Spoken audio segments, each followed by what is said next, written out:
Hello.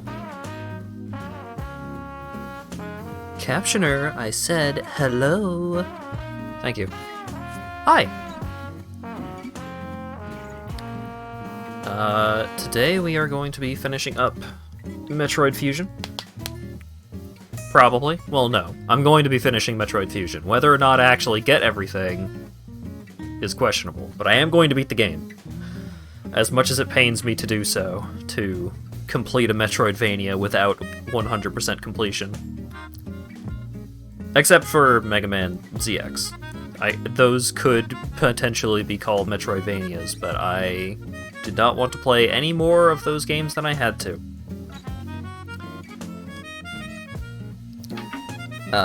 But Metroid Dread is coming out tomorrow, which is to say Friday, and I'm gonna start streaming it on Saturday. Which I know is dangerous, because it's like, oh no, spoilers, but, I mean, I got a tabletop game tomorrow, so what do you want me to do?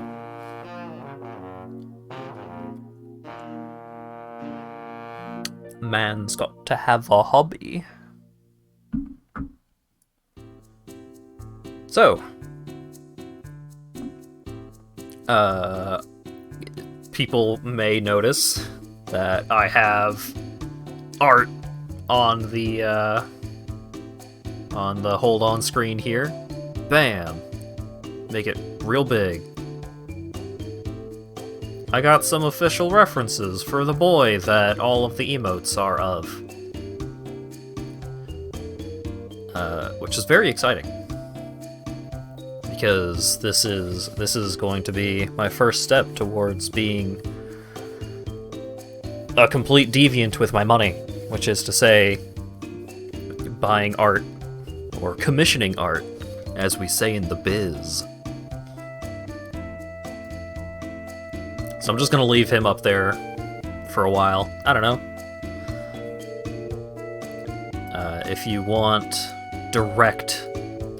if you want to be pointed directly towards the art Twitters of the people who worked on that, they are linked on the post on my Twitter. You know what? I should probably just pin that for now. I don't think I have anything else pinned at the moment.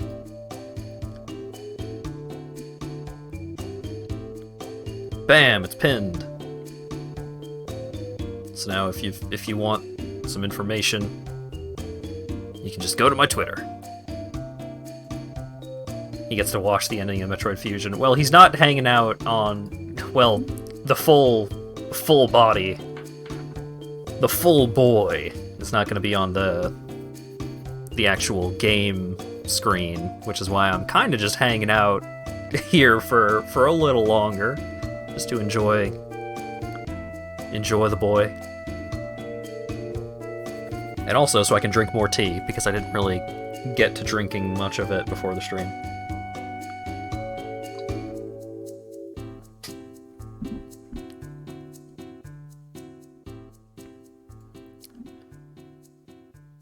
Alright, so let's pause that and unmute that.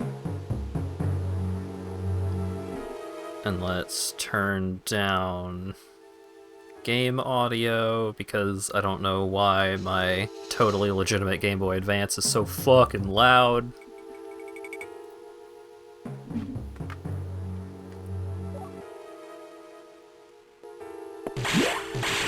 I have to rebind my controls again? Why? God damn it. God dang it, Bobby. I didn't mean to do that.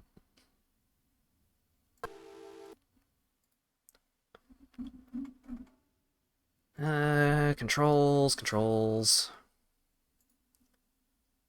You are that button. You're that button, and then you are that, and you're that.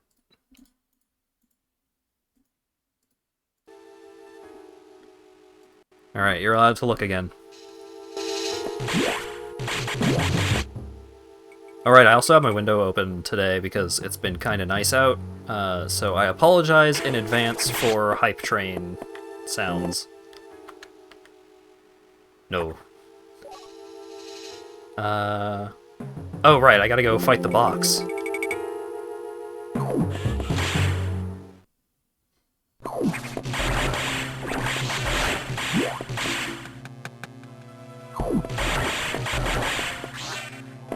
So, while I go find the box, how's everybody doing? How's everybody been? Hope everyone has been having a good day today.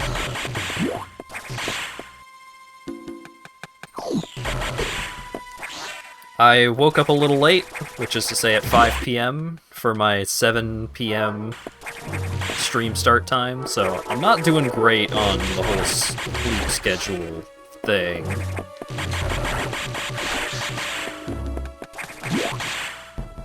Alright, come on. Finish doing your thing, Train. Doing well now that you have new medicine? Aw, yeah. Medication is cool. Is that a one-way? Ah, that's a one-way.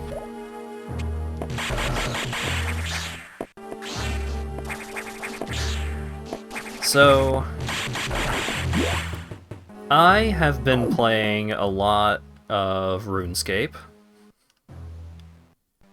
Unforgivable, I know, but that's just what I've been up to because recently I've been watching stuff. Longtime viewers may be aware that I don't watch stuff that often. I'm real bad about actually, like, sitting down and consuming media. But recently I've been, Alright. Recently I've been, watching stuff. I recently finished Kill la Kill, which was extremely Studio Trigger, for better and for worse. A whole lot of really fun spectacle, extremely horny, but I don't know, like, it's not something that I would super assertively recommend or anything. It's just like, yeah, it was pretty good. I enjoyed it. You gotta be on board for it, for what it's putting down. But if you are, then it's a good time. But other than Kill la Kill, I started watching Seinfeld. And I am enjoying watching Seinfeld. It's not the best show by any stretch of the imagination. And I think it suffers the most. I mean, there are a couple of... It mostly comes up in the stand-up sections between... Oh, I see, it was there. Okay. Mostly comes up in, like, the stand-up interludes that Jerry does, where there's so much just like, men are like this, and women are like this. Am I the only one that's noticing this thing? And it's just like, ugh. It's not really offensive, it's just like, eye roll, just like, come on.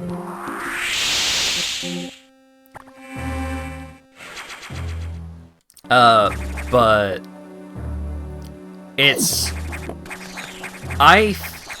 just bad comedy. So it's just the stand-up interludes that really have that problem.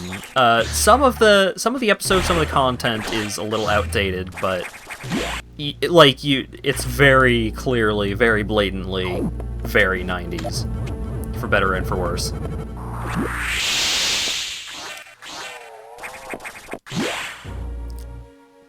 But I feel like a lot of a lot of stuff in that show holds up. Assuming that you aren't, like, familiar with stuff, like, more recent stuff that's done it better. It suffers a lot from just being... from being Seinfeld. Seinfeld was so incredibly influential for, like, sitcom stylings.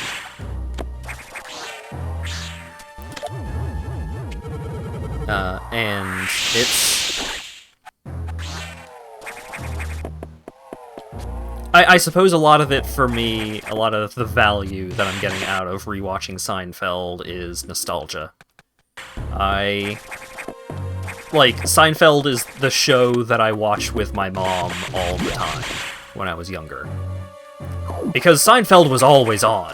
We had satellite, man. Like, you could find Seinfeld. No matter what time of day, it was on somewhere. Aha!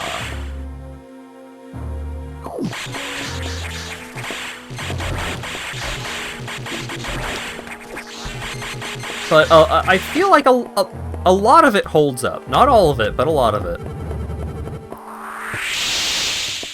And I think a lot of the stuff that I'm enjoying a lot is... I mean, Kramer was definitely a standout character. And I'm really enjoying the Kramer bits. But as someone that has grown to have a lot of trouble with secondhand embarrassment kind of comedy, a lot of these George episodes, a lot of George moments are real tough to get through. Real painful stuff. Ah, I see.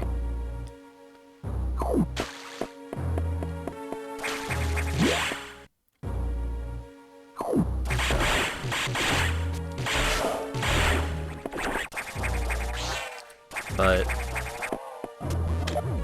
it's... Okay, so in one episode, George thinks he's having a heart attack. So he demands that people take him to the hospital. He goes to the hospital, and the doctor's like, he didn't have a heart attack, he's fine. Then he learns that he has to get his tonsils out. And Kramer's like, oh, I know a guy. He's a healer. I thought that guy was doing time. Oh, he got out. He did his time, but he's out now. So the healer is, you know, hippy-dippy new wave, holistic bullshittery. And dude gives George some tea that's supposed to heal his tonsillitis. Ends up in an ambulance. And while they're in the ambulance driver and the guy in the back of the ambulance are, like, having this huge argument and threatening to get into a fight, and then they just pull the ambulance over and get into a fight in the street. They get back into the ambulance, and they're like, you can't just leave that guy in the street. I told him I was gonna beat his ass, so I beat his ass. And then the dude driving the ambulance starts trying to pick a fight with Kramer in the back of the ambulance, and they crash the ambulance, and so everyone ends up in the hospital. And it's just like, so fucking stupid. Warning, no entry without authorization. But it was funny at the time. Warning, no entry without authorization. I guess I don't have authorization. Warning, no entry without authorization. Warning, no entry without authorization. Warning, no entry without authorization. Warning, no entry. Alrighty, well. Warning, no entry without authorization. Warning, no entry without authorization. Warning. I'm pretty sure a speed block would have shown up No entry without authorization. with the power bomb. Warning. No entry without authorization. Warning. No entry without authorization. Warning. No entry without authorization. Really just gonna keep saying that, huh? Warning. No entry without authorization. Oh. Oh, I see.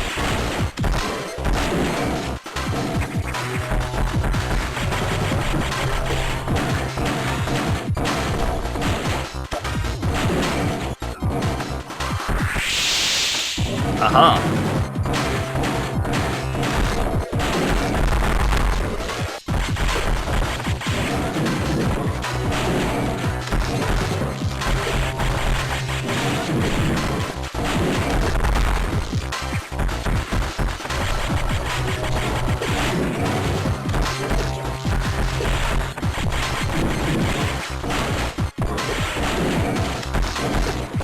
Oh my god.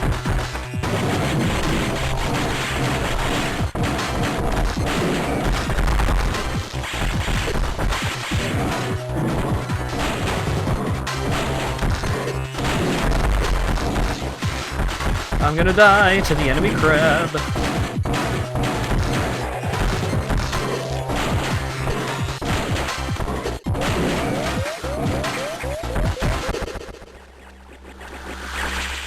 I could not grab onto the ceiling, not no way, not no how.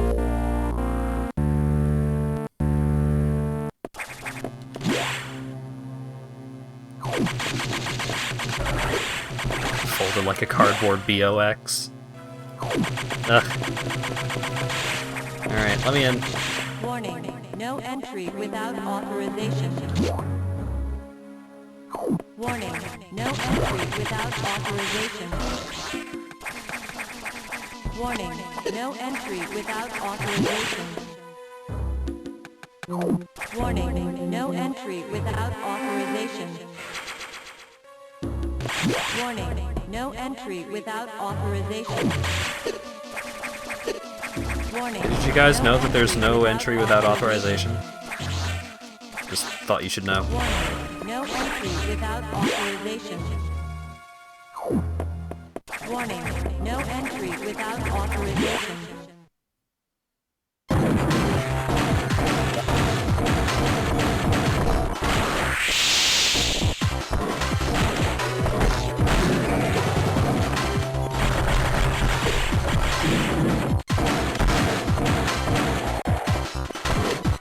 Oh my god.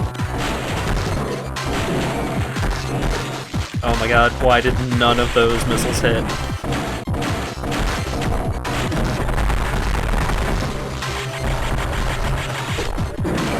Why did I not hit that missile?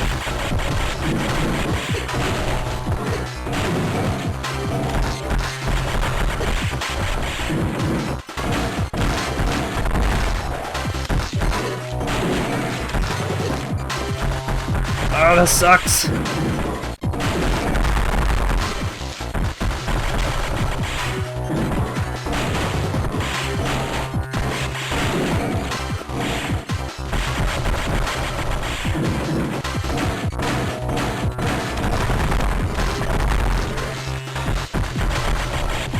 What? Let me up.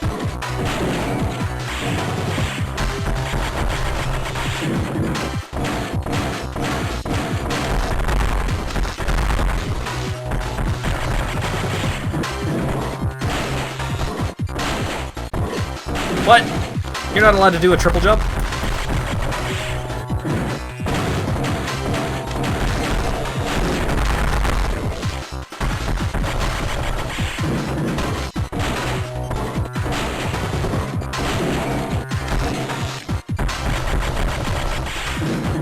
Alright, do the dash. And...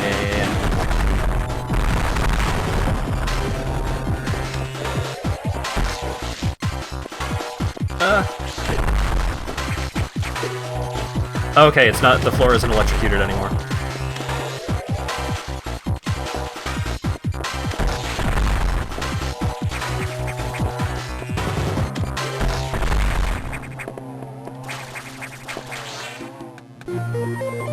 Beam ability recovered. Beam now penetrates walls. I did it. I beat the enemy crab. Warning. No entry without authorization. If you died of the parasite, you would have never stopped laughing. I was at like 1 hit. If I got hit by anything, I would have died. Warning. No entry without authorization. Warning. No entry Yeah, there's without still no warning authorization. without no entry without authorization, in case you were curious. No entry without authorization. Warning. No entry without authorization. Warning. No entry without authorization. Warning. No entry without authorization. Warning. No entry without authorization. Warning. All right. No entry without authorization. Warning. No entry without authorization. Oh, we're in the restricted zone. Warning. No entry without authorization. Warning. No entry without authorization. Warning. No entry without authorization. Warning. No entry without authorization. Warning. No Just plays that for the rest of the game. It certainly feels that way. Warning. No entry without authorization. Warning. No entry without authorization. What? Warning. No entry without authorization. Oh, we're free. Metroids. I'll just let him out. Aww.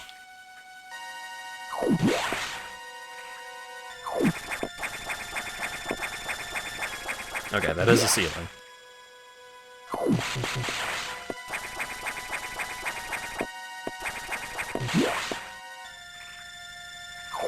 Oh god.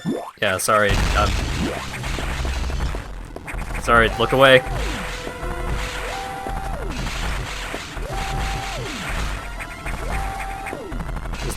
Is it just... Okay, cool.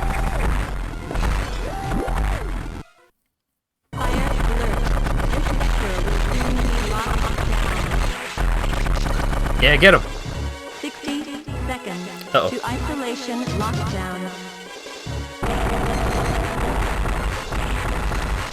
I'm leaving.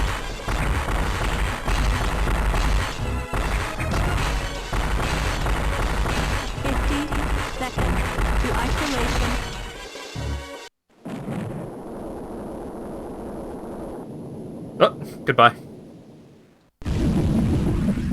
Alright, and we killed SAX. Problem solved. Samus, you shouldn't have done that. You ignored your orders. You may have to pay a price for that quite soon. Ugh. As you can see, the Federation has been secretly working on a Metroid breeding program, for peaceful application only, of course. Please understand. But perhaps you already knew of this program's existence? Certainly you must have had doubts when you saw Sector 1. SRX, a faithful replica of the SR-388 ecosystem. Ideal for raising Alpha, Gamma, Zeta, and even Omega Metroids. This research even uncovered techniques for rapid growth. Imagine, creating an Omega from larval Metroid in days. That research is finished. The X has smelled out its natural enemy, and one of the SAX is on its way here. One? Are you saying there's more than one SAX? Don't be so surprised, Samus. You know the X reproduces by asexual division. Because of this mechanism, there are now no fewer than 10 SAX aboard the station. Ah, shit! Breeding bioweapons for peaceful purposes, the thing that people do for legitimate business. Samus, you must go. Get out. If you stay too long, the SAX will destroy you. Stop only at a navigation room to uplink to me. I don't know how HQ is going to take this, but you need to report to them immediately. Is your objective clear? Now get going.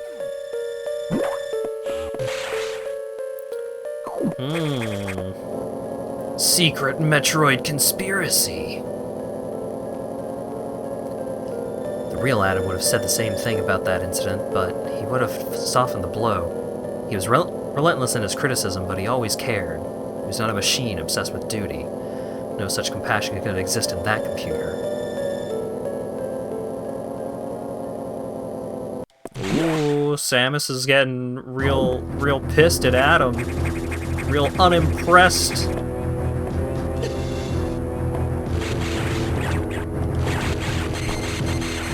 Those Metroids were messing SAX up. I mean, the Metroids are the X-Parasite's natural predator. Aha!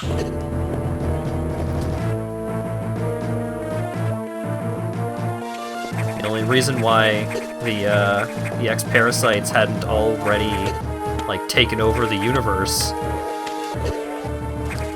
Why can I not... Okay, fine. Please. Please space jump. Oh my god.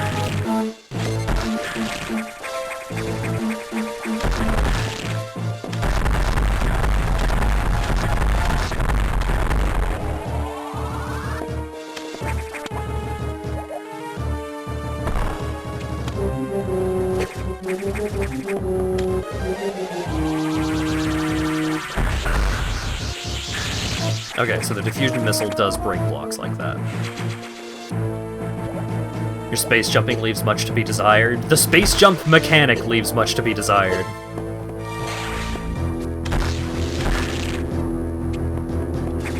Which is to say, it sucks.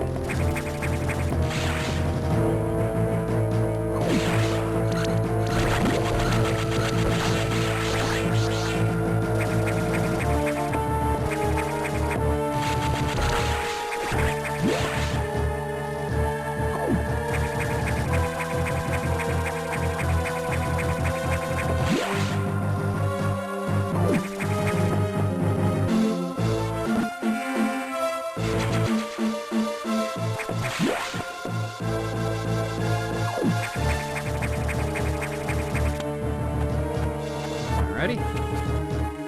This game has a ton of save rooms, and yet, not nearly as many,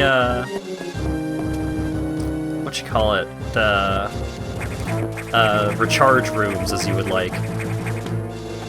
Also, yeah, it was for a portable system, so not being able to save frequently would be pretty bad.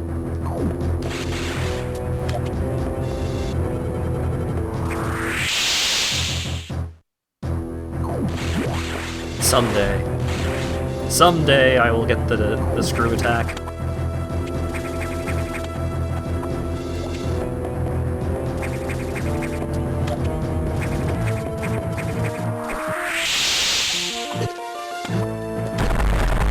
Get out of here.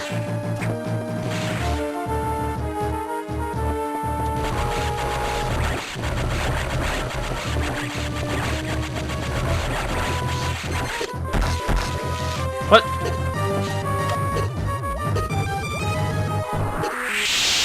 Fucking invincible space pirates, get me out of here.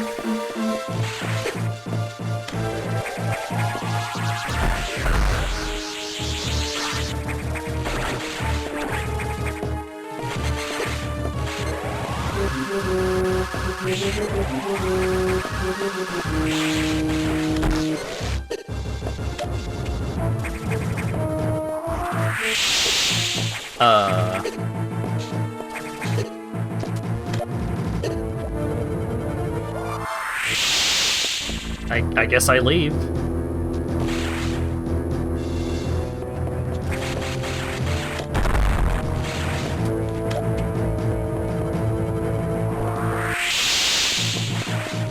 What?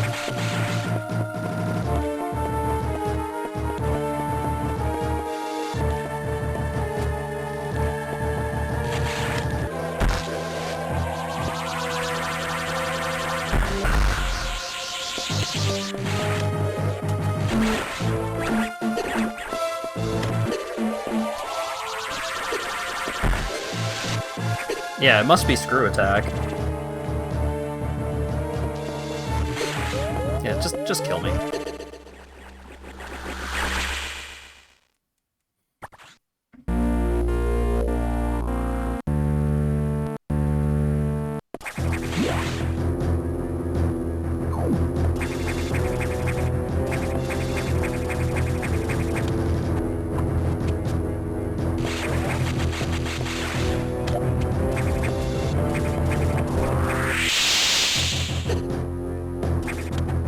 Do I have to, like, freeze all of them and then the door will open?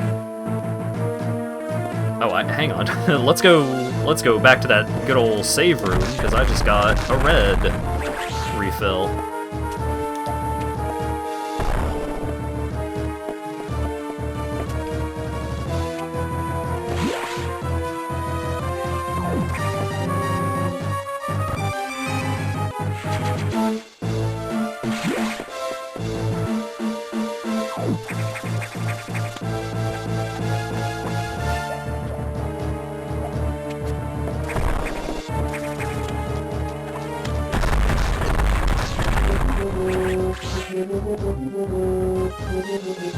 Kill them one at a time.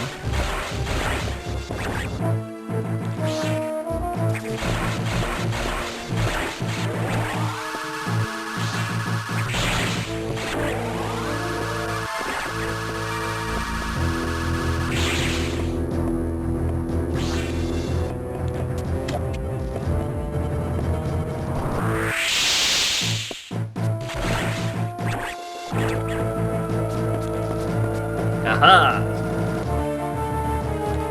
Gotcha.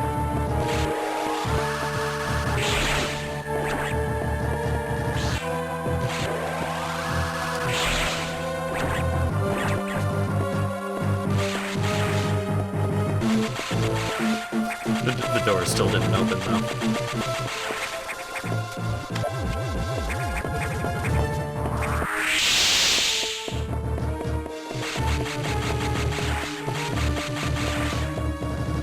Well...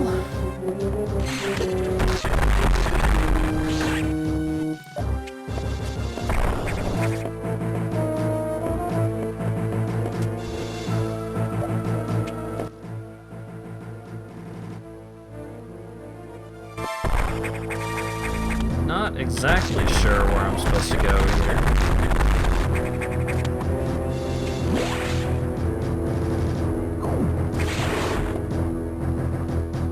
I need the screw attack for this.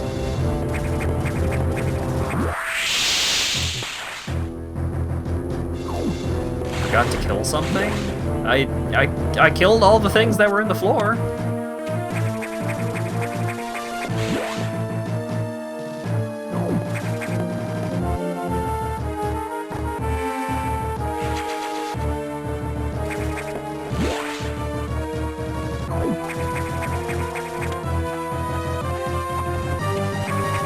You can damage the gold pirates from behind.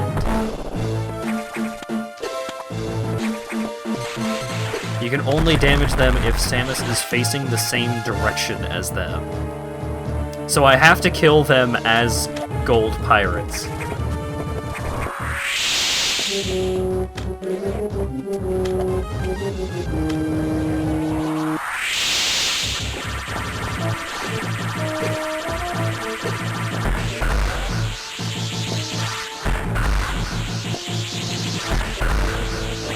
Huh.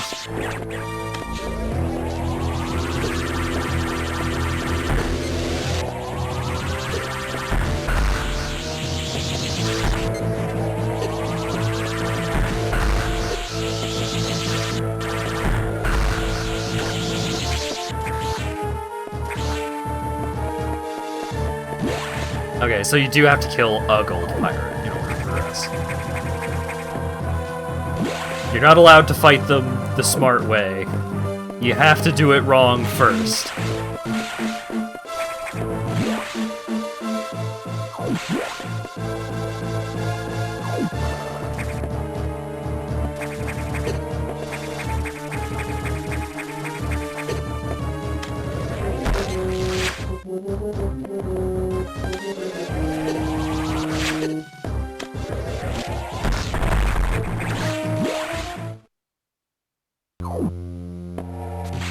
Oh, hey.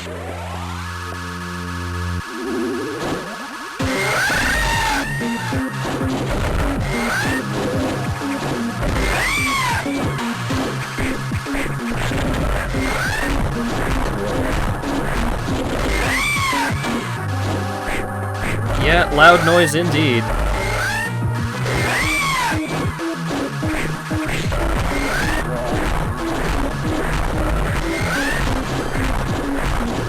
This is with the audio turned down, by the way.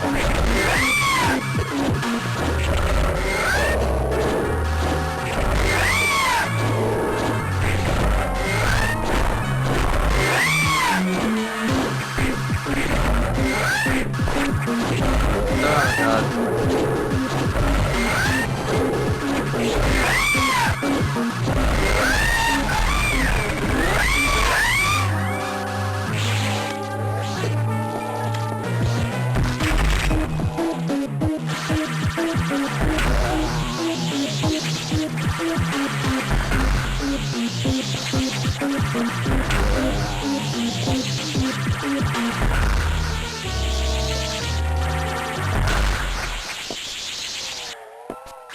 Alright. Screw attack! Woo!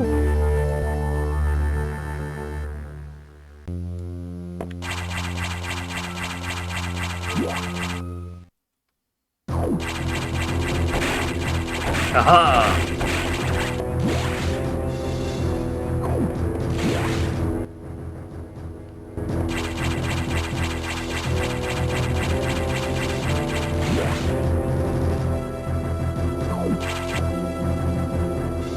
Good thing Ridley was so easy, because otherwise missing the save room would have been embarrassing.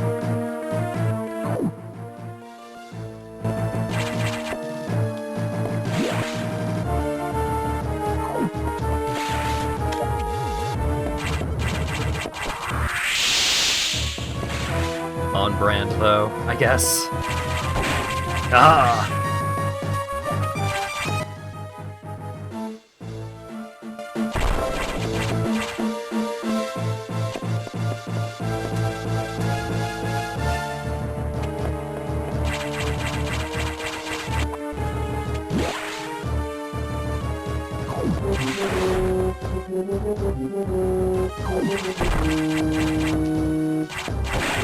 Aha!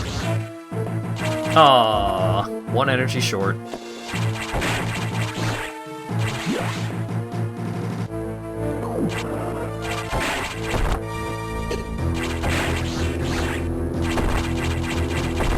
Alright, now we're playing Flappy Bird.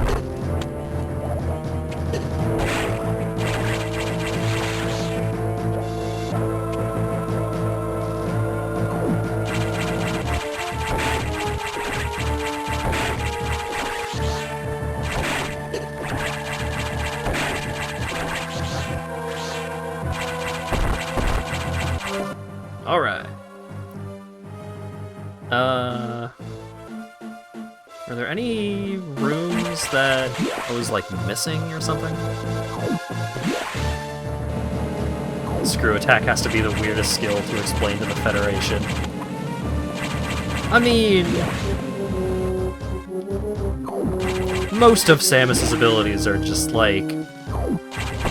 yeah, I guess she can do that. Sure. How does she not get hurt by the power bombs? Don't worry about it.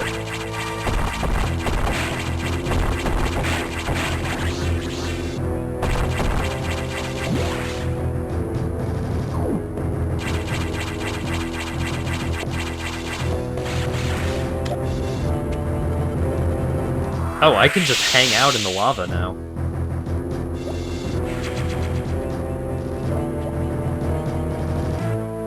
Prime 2 Screw Attack is classified as a movement ability, but it does infinite damage. Great.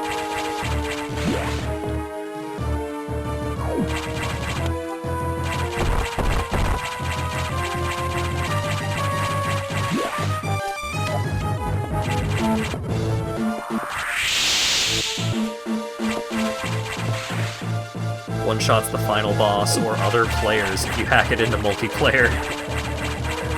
Great.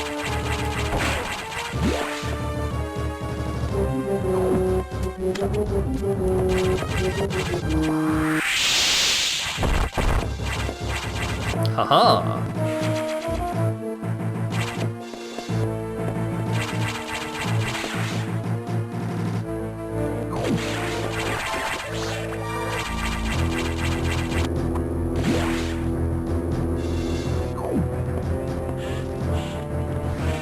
The secret best move in Super Metroid was holding ABXY as you enter the Golden Teresa room. What? I don't understand your reference.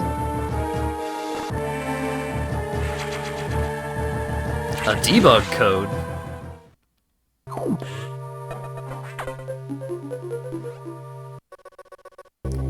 Samus, we're done here. Leave the rest of the Federation. We should be preparing to evacuate the station. Are you joking? Do they know how dangerous the X are?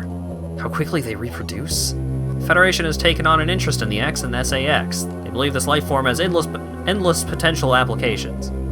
This is ridiculous. The X are a heartless abomination. What potential could they have? It is not necessary that you understand such matters. The Federation is coming now. You should just leave quietly. This is madness. They won't stand a chance here. The station will devour them. What could be worth the risk? Capturing the SAX, of course. Are you serious? Do they really think they can succeed? It will certainly be difficult. They don't expect your help. They know you would try to destroy the SAX, that's why they stopped sending you support data. The plasma beam modification was ready some time ago, but they withheld it to keep you from engaging the SAX. Yet somehow you restored that function on your own. They also tried to withhold the diffusion missile upgrade, because they didn't want you to grow too powerful, but they had already sent it and you tracked it down. Bravo, Samus. They must cancel this mission. Open a channel to HQ. I won't let this happen. They're already on their way. Fools. As soon as the Federation ships land, the X will overwhelm them and absorb the knowledge and power of their occupants. The X are just waiting for the hunt to begin, and then they'll spread across the universe. Galactic civilization will end. The X hunger for form, knowledge, and power. They mimic these perfectly, but they cannot copy the soul. They're single-minded, instinctively seeking to increase in number. They're a plague, and the Federation underestimates their threat. The X must not leave here. I must destroy them all before the Federation arrives. The station has a self-destruct mechanism. I must use it to destroy the X here and on the planet. I must send them to oblivion. Them, the station, and myself if I have to.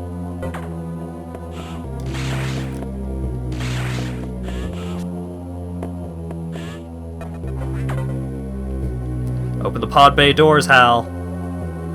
Open the hatch. I've been ordered to confine you until the ships arrive. Don't let them do this. Can't you see what'll happen, Adam?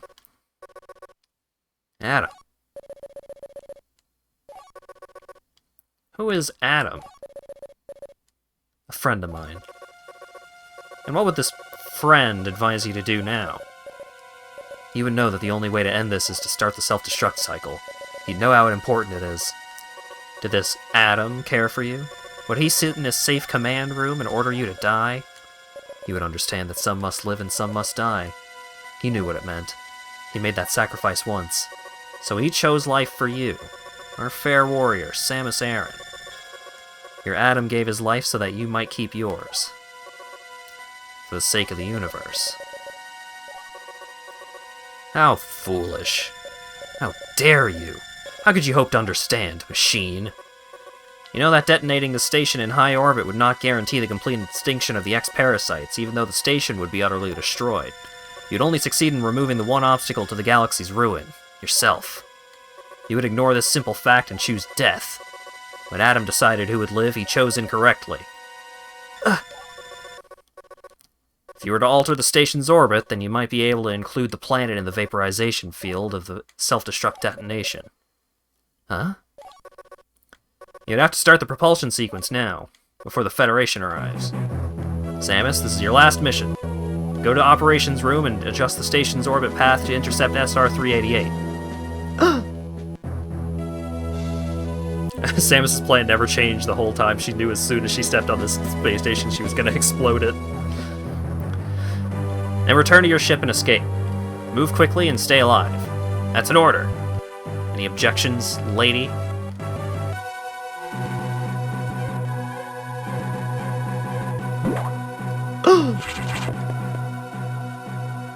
The machine developed a personality.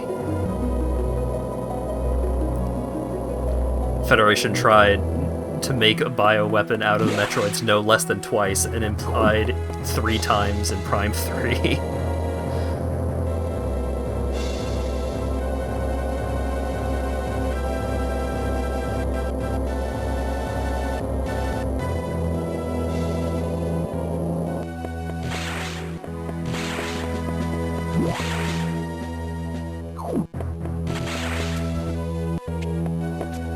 Alright.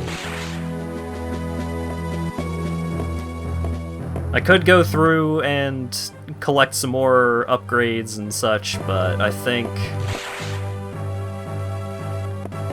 Oh wait, shit. I'm completing the game way sooner than I thought.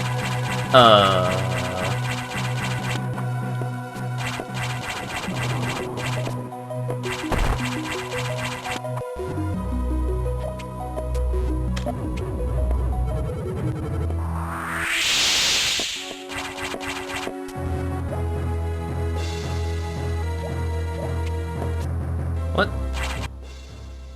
What's the purpose of that? Guess you'll have to finish Mega Man 9 after this. I don't know why you all care so much. It's not good! It's not worth the time and effort.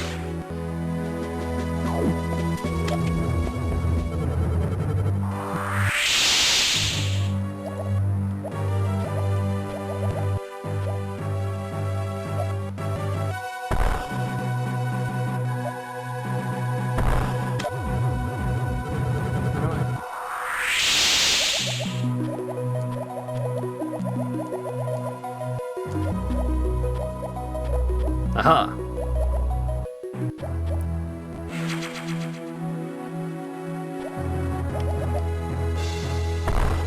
I didn't say I completed every Mega Man. I said that Kocha was a Mega Man completer. Which... he has completed the vast majority of Mega Man. It's true.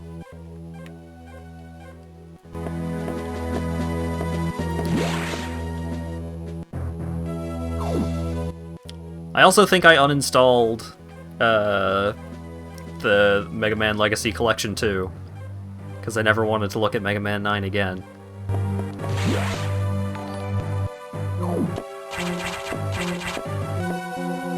No Mega Man left behind. That Mega Man deserves to be left behind!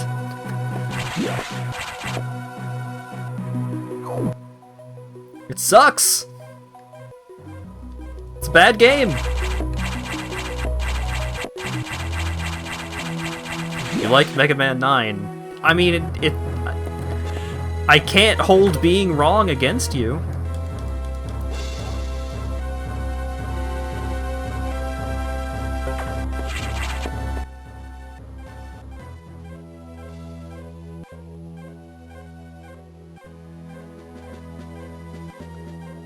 Oh. That's a hell of a gift sub recipient there. Thank you very much, Mickey MT, for the gift sub. You beat Mega Man 9 on stream and you had a good time, and you were wrong, and that's okay.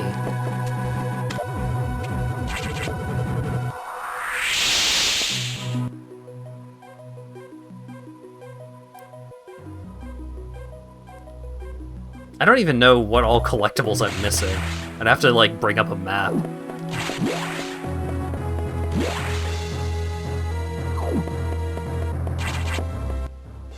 Mega Man 9 is just, what if we made Mega Man 2 again, but shitty this time?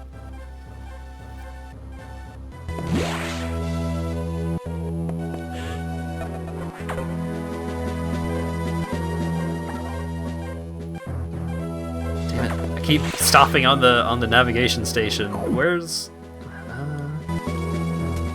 controller? Uh-oh. Controller is unhappy for some reason.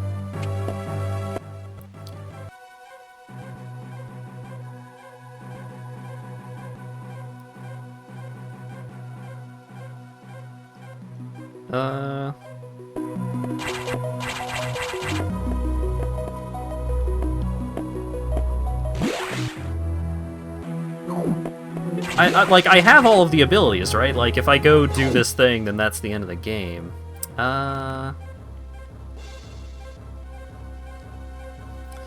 What would I do after this?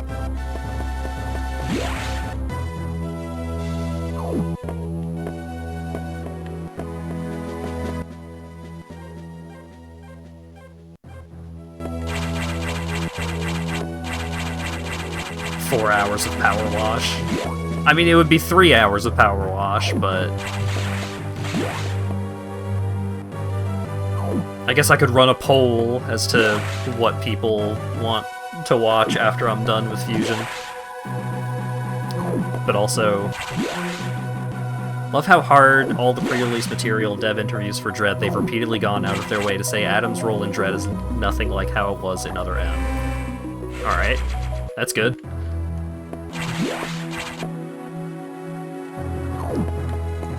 It's good that they are just basically completely ignoring Other M.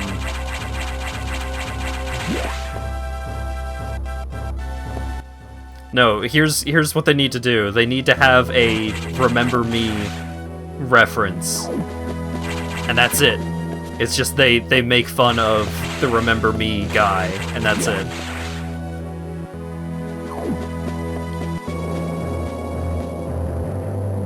ZX Advent with the other character? God, Jesus Christ, no. I can't play any more ZX. It would kill me. I would be a dead man. There they are.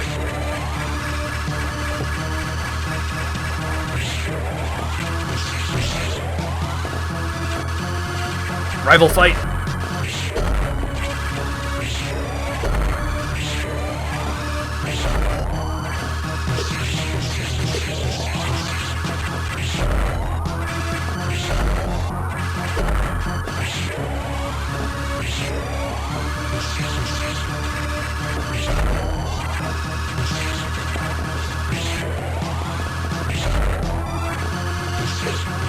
Oh god, I'm gonna lose the rival fight.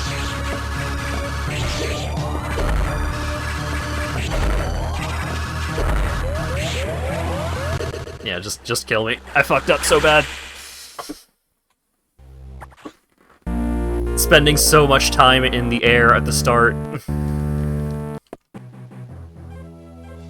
Gotta stay grounded, because you can't... During screw attack, no interact.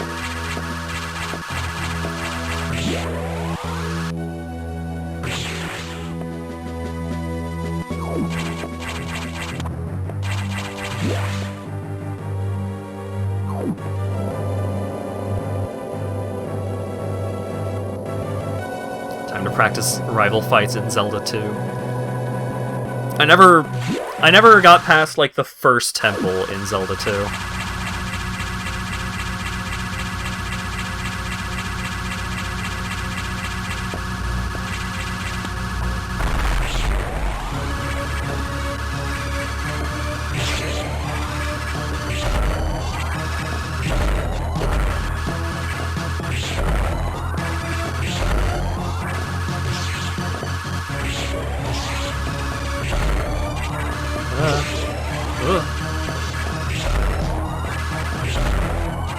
Shit.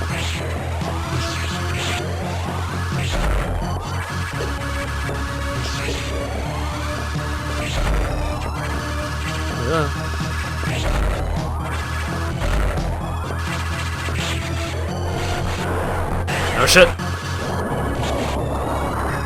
Super mode. Oh, I could just go through the wall there. Okay.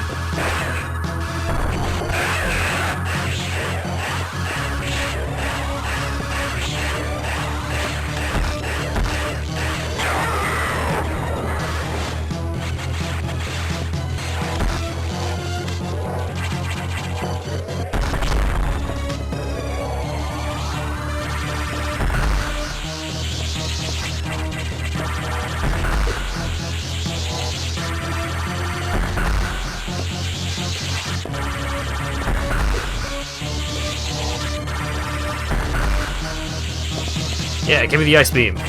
What could go wrong? No, come back.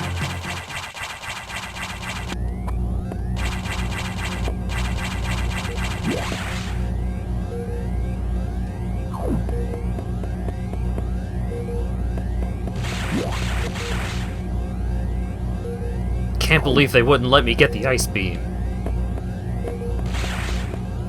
Oh. Won't let me go to the recharge room, huh? Okay. Alright. Propulsion sequence activated. Destination 3 minutes, get the fuck out of here! 388. Propulsion sequence Fuck, we're all dead! Destination planet SR 388.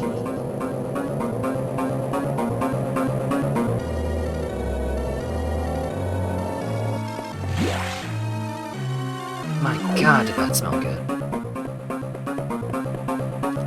What?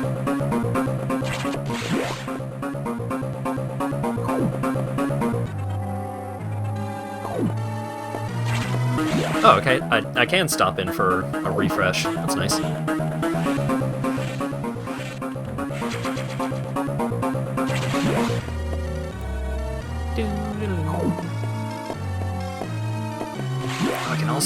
I can also save? No, I can't.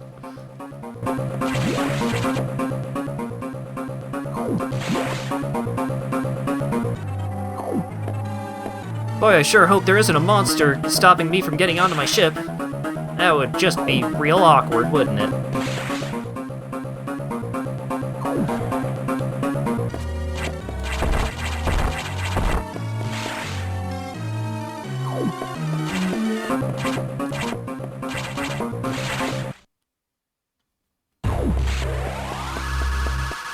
Oh no, my ship! 2 minutes to destination.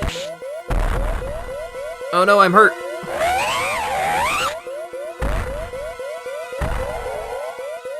The ice beam! Hell yeah! Get him, SAS! Now join me! Together our powers will be unstoppable!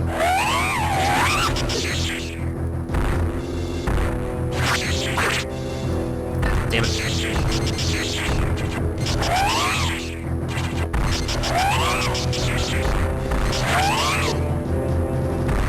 Get up.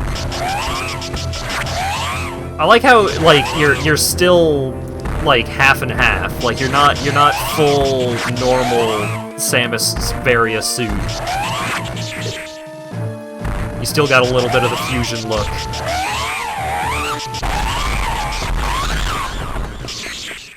60 seconds to impact. Yeah! Woo!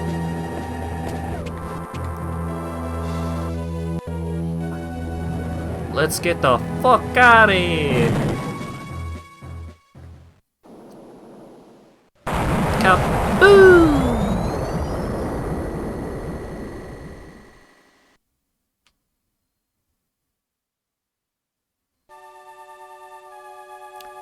That perfect military mind, the wisdom of Adam Malkovich continued to serve even after death. Until today, I had no idea that the minds of leaders and scientists were frequently uploaded to computers. My incredible reunion with Adam may have saved the universe. But how will the beings of the universe view our resolve? I doubt they will understand what we did, the danger we barely averted. They will hold tribunals and investigations. They will hold us responsible. Adam understood this, and he spoke to me in my anger. Do not worry. One of them will understand. One of them must. I reflected upon his words, and I see the wisdom in them. We are all bound by our experiences. They are the limits of our consciousness. But in the end, the human soul will ever reach for the truth. This is what Adam taught me. Just one detail still bothers me. This ship can only be started manually. Yet, before I faced the Omega Metroid, the ship moved on its own, guided by someone's hands. Is it possible? Adam? Lady, what's troubling you? You wonder how I started the ship? Just think about it. They lent me a hand. Yay! First it was save the animals, now it's saved by the animals.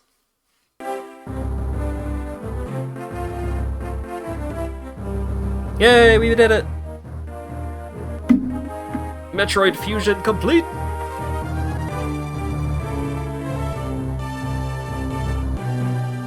The perfect military mind that got himself and his entire unit killed. Look, everybody makes mistakes, okay? Yep. Metroid Fusion... I think it has a lot of instances of, like, explicitly bad Metroid design in terms of, like, things being really, like, hidden for no particularly good reason. Like that one frickin' bomb pillar near the beginning. But it also did some really cool stuff. Like, the SAX chases were all really cool. And, like, conceptually really cool as well.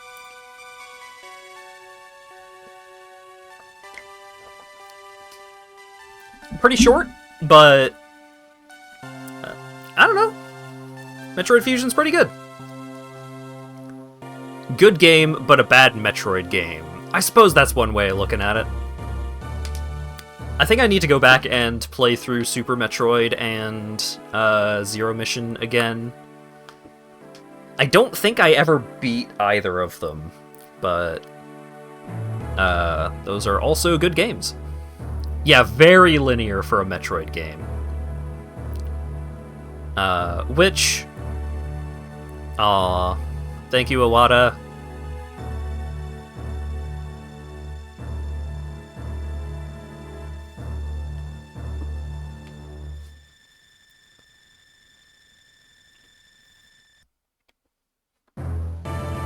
Alright, what was my completion?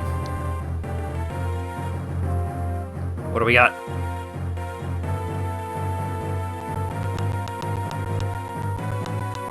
Alright, we got the helmet removal. Clear time. 3:35. Your rate for collecting items is... I should have gone back. I should have gotten 8% more.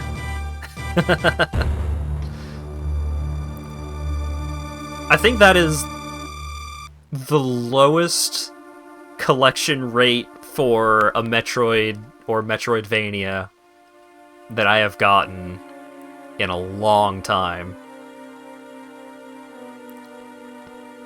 The game has exactly 100 collectibles, so I needed 8 more? Damn it! If only I had known! Damn shame. Still. Had to be rushed for Dread. I mean, I finished the I said today was a Metroid Fusion stream, and I finished it in an hour. I got 3 hours to go. I could have killed some more time. Running around, getting E-tanks and shit. Yeah, I'm very excited for Dread. I mean, the reviews across the board is all 9s and 10s. It's, I mean, things are looking up. I'm really curious how the Emmy chase mechanics are going to work. I hope that they're not too frustrating. It seems... Finally a conclusion for 2D Metroid. It's been 2,000 years, yeah. But it also seems like it's taking some of the fun stuff from Samus Returns, the new remake, and they kind of expanded upon that, but didn't make that the whole thing. Like, Samus just seems fast and super mobile in Dread, and it looks really fun to play, and hopefully the space jump in it, if there is one, does not suck as much. Fuck space jump. Give me the stupid Street Fighter inputs that Symphony of the Night had instead of space jump. There will probably be a space jump. Yeah, I'm expecting it, but I'm not happy about it.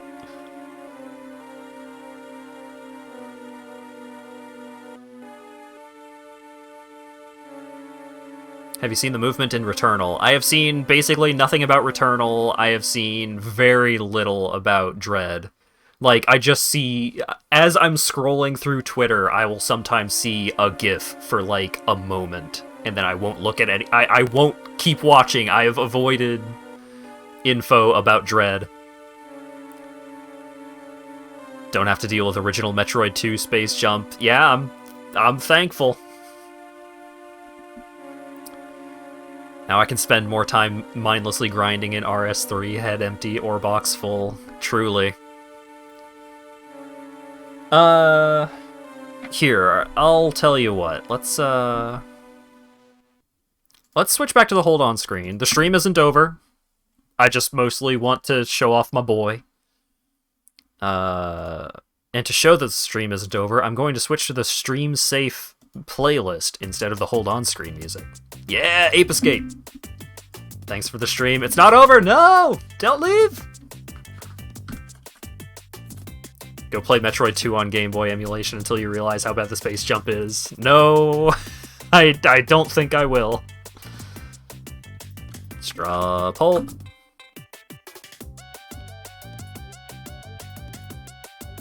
What do for 3 hour?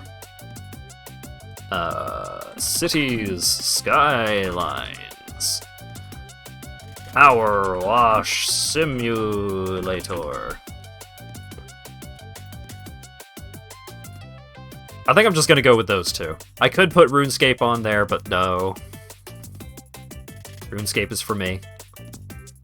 And also, every time I do RuneScape, I go down to like 2 people hanging out. Play Ape Escape. I already beat Ape Escape. Oh, straw poll broke. What do for 3 hour? Cities, skylines. PowerWash. Simulator. Ape Escape 2. I do like Ape Escape 2, and I do... Captioner, yoo-hoo! Testing, 1, 2. Thank you. I do like Ape Escape 2, and I do plan on playing Ape Escape 2 on stream at some point. I guess I'll do a Twitch poll, because straw poll is broken right now. No, not Twitter. Twitch.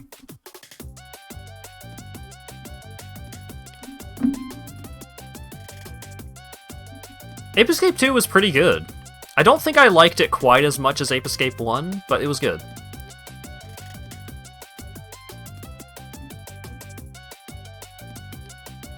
Insights. Oh boy, I could run an ad break. Everybody's favorite.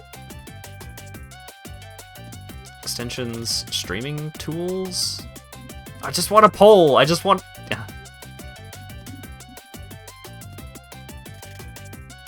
Ape Escape 3. Ape Escape 3 was not that bad, but it wasn't great. Poll, yes. Manage poll. New poll. Question, what? Strem 3 hour.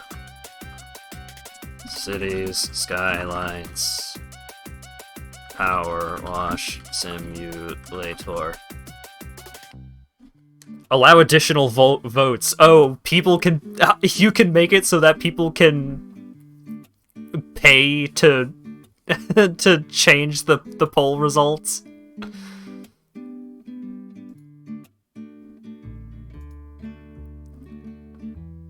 Sure, fine.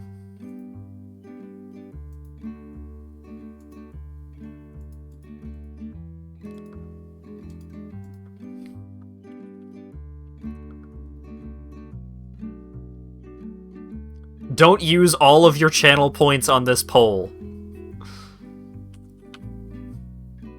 Don't do it. I'm going to find... I am way closer to having good good things to use channel points on. than I have ever been. So don't use all of your channel points on this. I'm telling you, don't do it.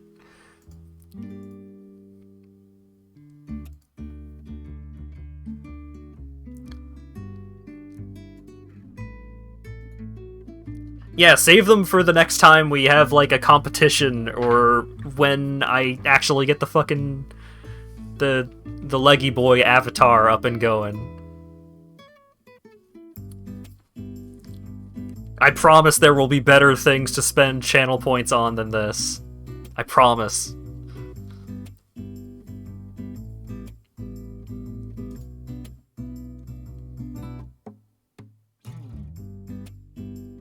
The poll is up for 5 minutes, so enjoy yourselves.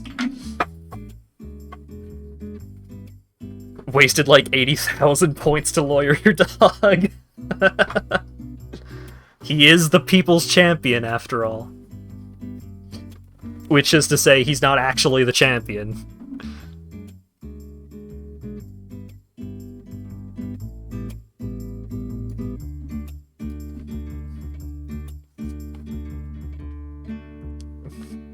Alright, people have contributed.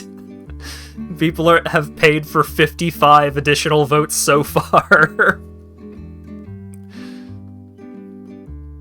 It's a real back and forth. It's a real slobber knocker here in the poll. 65 votes, 6 voters. Don't spend channel points in the poll. Don't you want us to spend bits instead? If you want to, you go for it, man. I'm just telling you, there are probably better ways to spend your channel points and your money.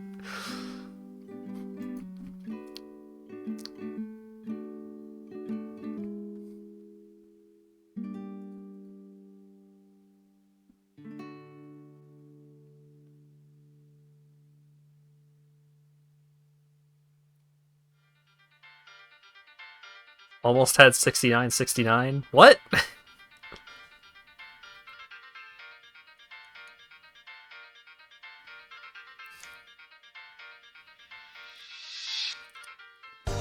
You guys are... You folks are something else, I'll tell you.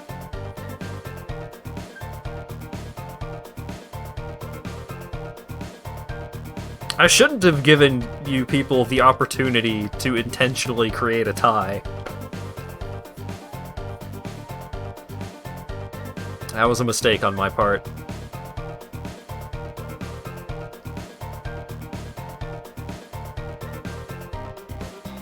This is a proper theme for the Battle of the Minds. It's just like it's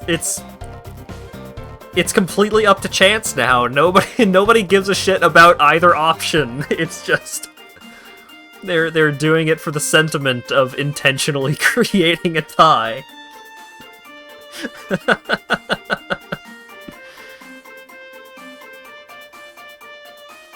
Oh. My goodness.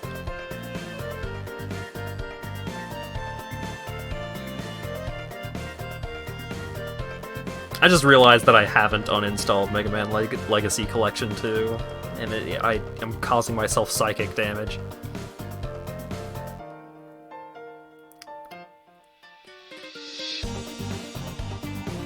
Should have given you a third option, I guess. No, because then people would have been even more motivated to make it a three-way tie. Because that's a much grander accomplishment. You're running out of time though, so if you actually care about either of these options. 202 votes. Almost 20,000 channel points. Wasted.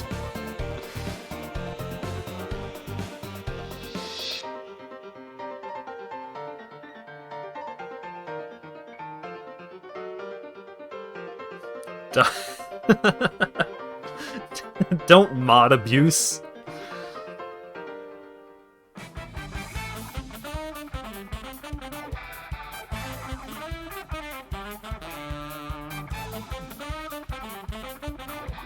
If the poll is a tie, you have to stream RuneScape. No! I want people to hang out. I want people to be around. RuneScape is the antithesis of having people around.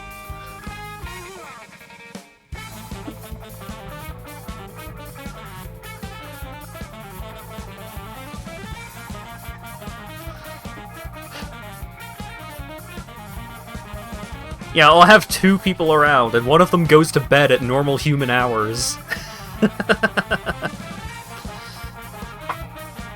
Good lord, Burke. 11,000 channel points.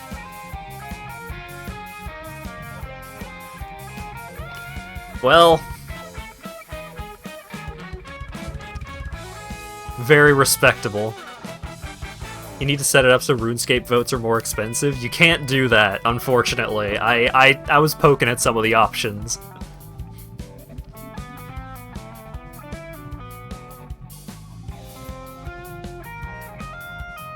That would be funny, though. That would be funny. Alright. PowerWash Simulator is the option that came up.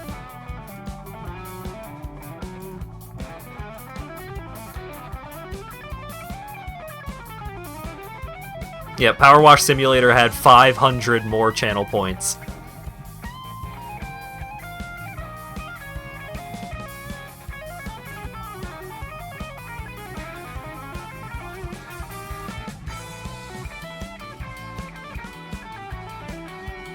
I'm blind. What am I blind? What did I do?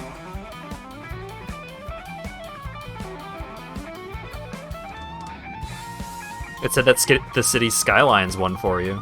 What? Hang on.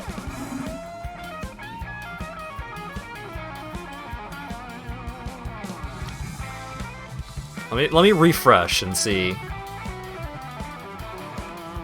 Yeah, no. PowerWash had a total of 231 votes. City Skylines had 227.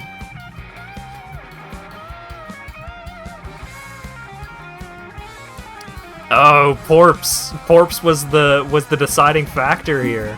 Went hard on PowerWash right there at the end.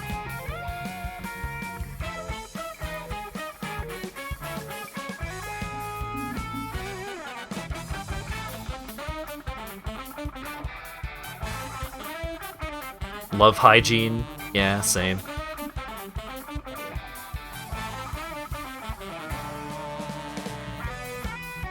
Being clean is cool.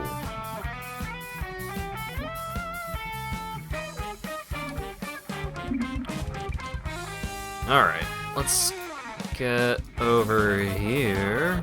Not Idle Wizard.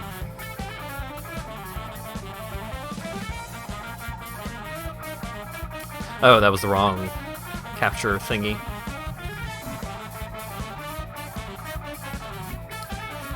Da-da-da.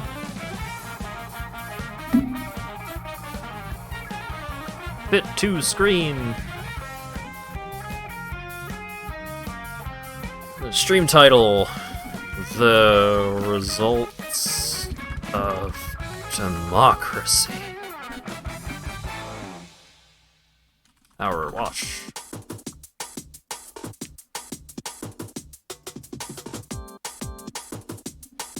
Alright.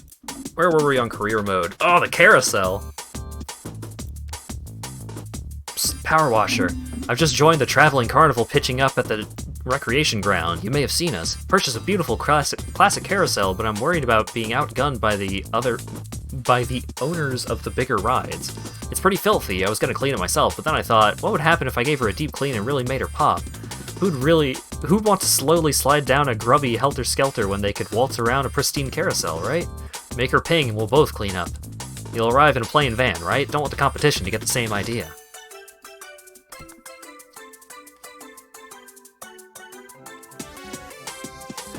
So many channel points. I'm glad that I made the votes only cost 100, because you people would have gone completely bankrupt otherwise.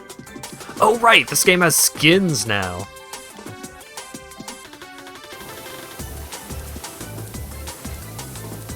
I My name is Kevin Bernard, proprietor of Wengerloof Carnival's Helter Skelter. Please state your business.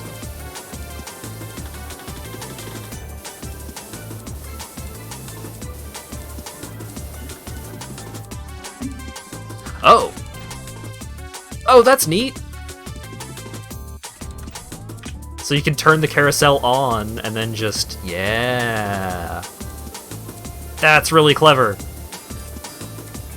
It's incredible that level design matters in a game about cleaning thing with a power washer.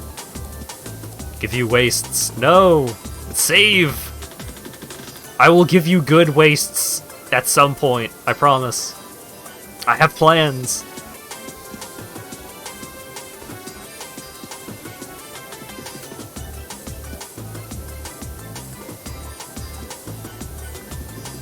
Need to throw beach balls at a virtual Kocha. Exactly.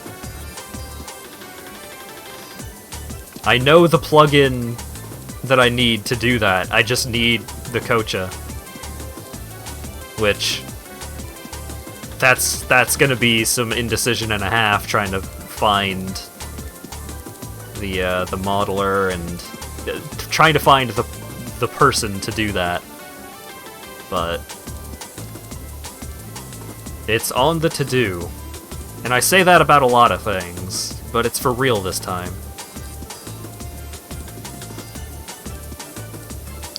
Start VTubing as the Face Rig Burger. Does Face Rig even exist anymore? I thought something happened to Face Rig.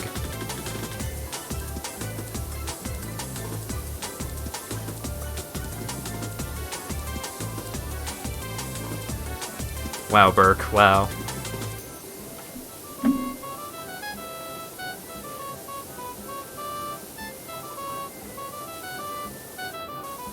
It's still available? Huh.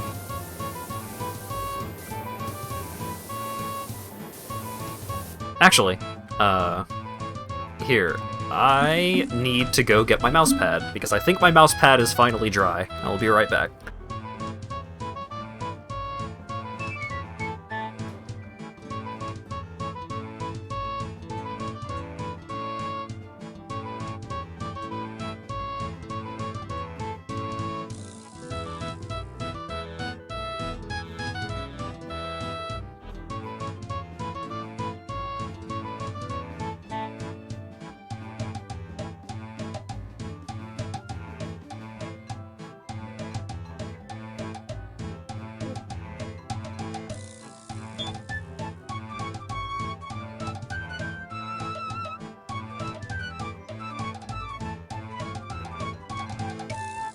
Oh, right, unmuting. I'm back. I have my mouse pad. And if it's not dry now, it never will be. But I put it through the wash, because it was getting kind of grimy. Not because I'm a particularly grimy person, but just because, you know, I'd been using this mouse pad for many hours a day for many days in a row.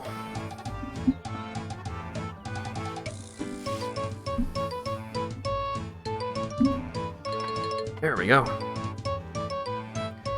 Animaze is the new thing that company is working on. Huh. So, oh, I don't have the Spotify thingy up. Hold up. There we go. So, the kind of avatar that I plan on getting is... like, what you do is you get a VR chat avatar with some specific rigging done and all that. And then there's a program that you... I think it's like a Unity environment or something like that you run your VR chat avatar into. And then that is your VTuber thing. And because it's running through a Unity environment, you can do all sorts of dumb, goofy things, like throw balls at the avatar and stuff. Plus, you know, two birds, one stone, for if I ever do some kind of VR chat thingy, then I can also use the avatar for that.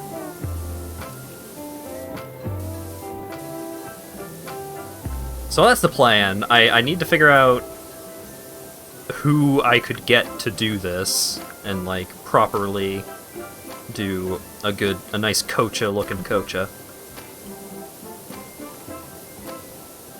And that's pretty much the biggest hurdle to overcome at this time, because I've had some cash saved up for a couple of different things. Like, I don't spend a ton. I don't have a lot of regular expenses and all that. So there's a handful of things that I've been planning on getting. New video card, obviously. Someday, maybe someday. But yeah, new video card, the VTuber avatar thingy, and a VR headset of some kind. My intent was I was gonna get the Valve Index thingy, which is the more expensive among the options, but I've heard it's very good. So the washer sounds like mic background noise. Keep looking at Discord to see if you're in a voice call with someone inconsiderate. You're not relaxed. You don't find TV static to be calming and soothing.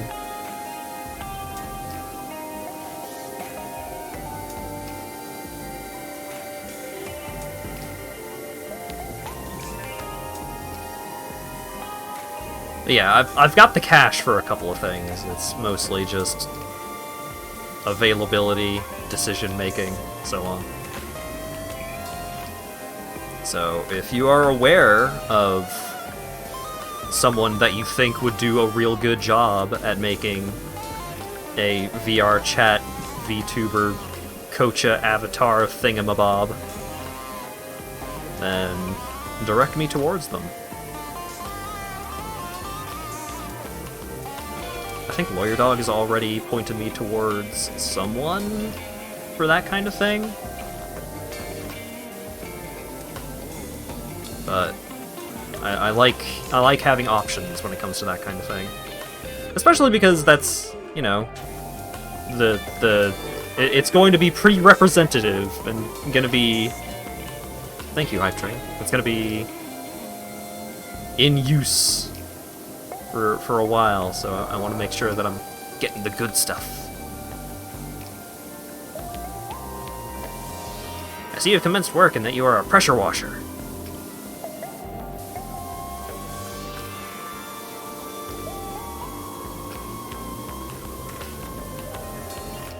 A 2D one. Yeah, like, there are plenty of the 2D, the live chat.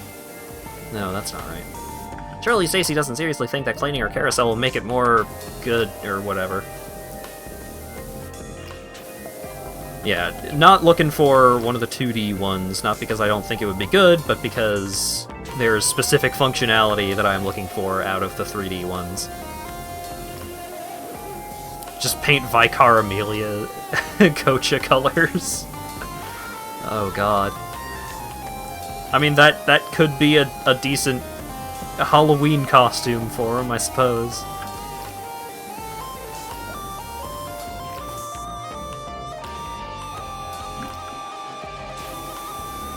Also, I'm concerned by the specification of anatomically correct Kocha. He's not gonna have his dick out.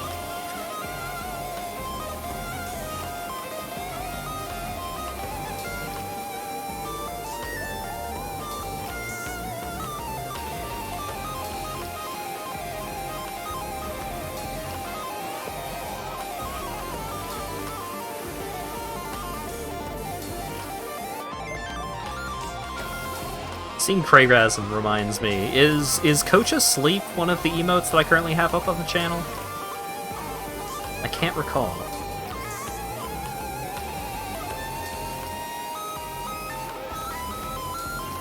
It's been a while since I've tinkered with the emotes.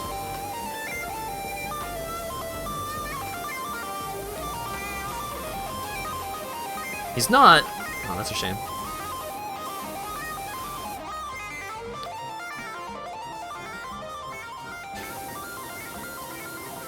Channel point redeem that costs 10 million points, and it makes Kocha take his dick out and get banned. Yeah, I'll get right on that. That seems like a good idea. I see no problems.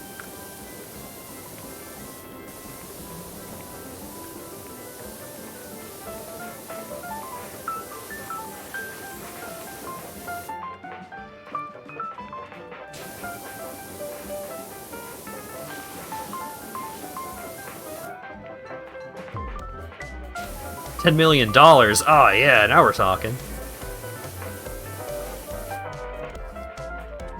Because then I just make another account for... and don't have to worry about getting to partner or affiliate or whatever. I just stream for funsies.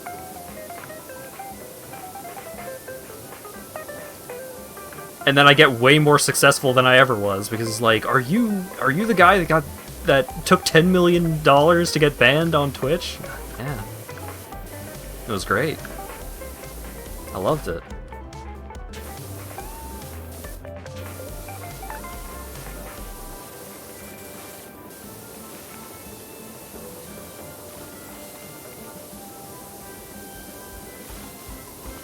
Yeah, I don't know why Burke just typed Hunter2 into chat instead of... It's like he was offering an alternative username for me to use, but it just came out as Hunter2. I don't know what's up. Lolly Lule Low. What?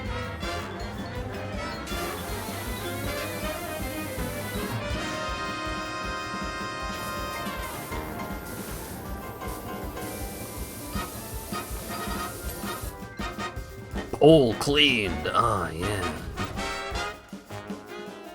Liquid Kocha.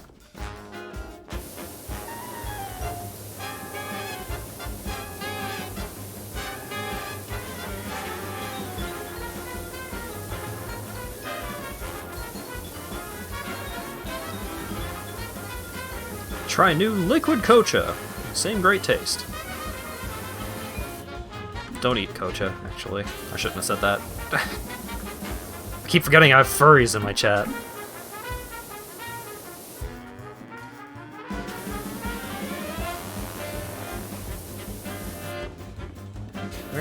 There we go.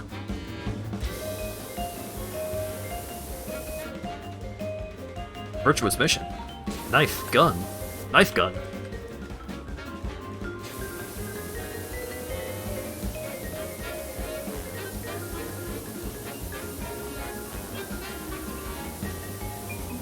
I mean, the person that's most immediately a danger of me saying something about Kocha flavors is Cult, and Cult isn't here right now, so I'm safe. Oh my god. There's a bug on my wall. Get the fuck out of here.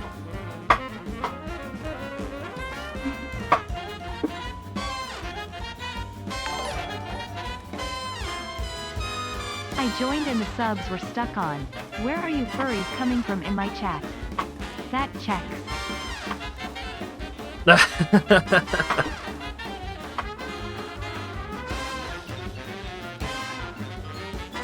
Thank you very much for the 17-month tier 2 subscription-ish. Liquid Kocha or Kocha Liquid. Well, when you phrase it that way, that's a lot more suspicious.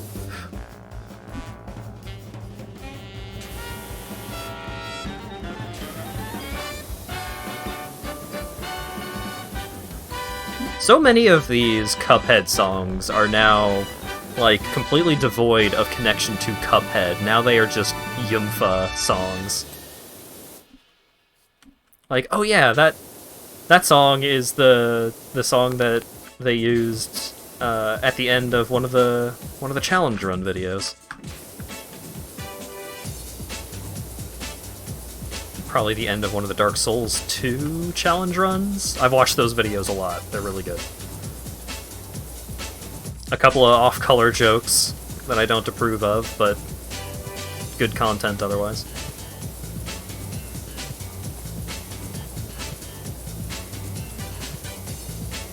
Evil twin Kocha. What? They're a top? Is that is that the change?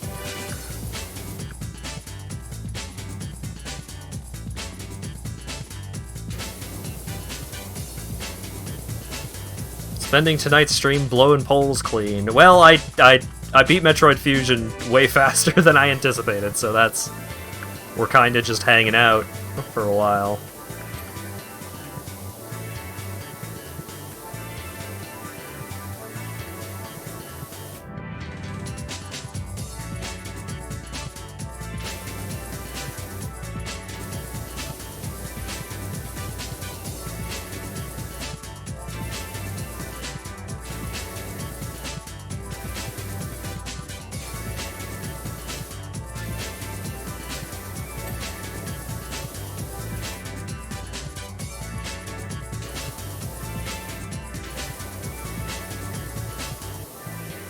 Where's the schmutz on this carousel platform?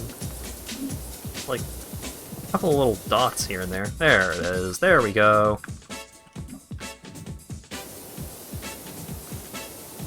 I mean, if this were a real pressure washer, what I should be doing is I should be starting from the top and working my way down. Just gonna let that one... gonna let that one lie for a moment, and then I will continue. Nope, I don't actually remember the continuation of that thought. I kind of got completely distracted by my own unintentional innuendo. This game needs a Halloween update where you can clean a haunted house. That might be a thing that they put in at some point. They are like really putting a lot of effort into continued support and development of this game. They're still putting all kinds of stuff in this game.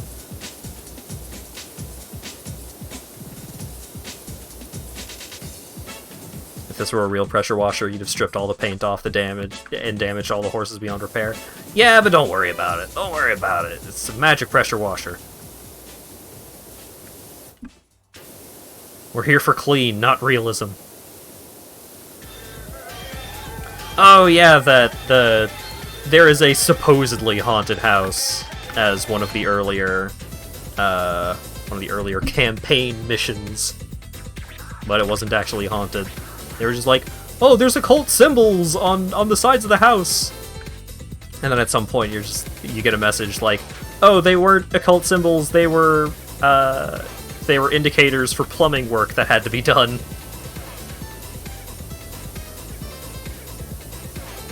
Oh, Viscera cleanup detail. I should do some Viscera cleanup detail one night or so. Maybe a couple of streams of that for Halloween purposes, because Viscera cleanup detail is...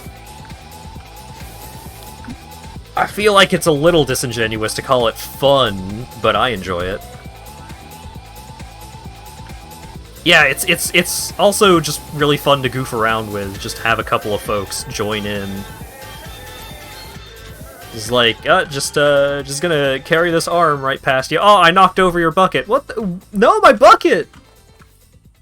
All sorts of havoc, and it's not fun in the traditional sense, but it's very satisfying. The fact that it has, like, multiplayer has, like, its own kind of charm to it.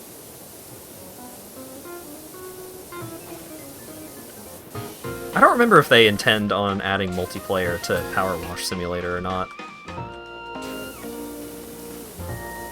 But I think the concept for Viscera cleanup detail works a little better for multiplayer shenanigans. Has upwards of 32 player multiplayer, that's right. It's pretty nuts.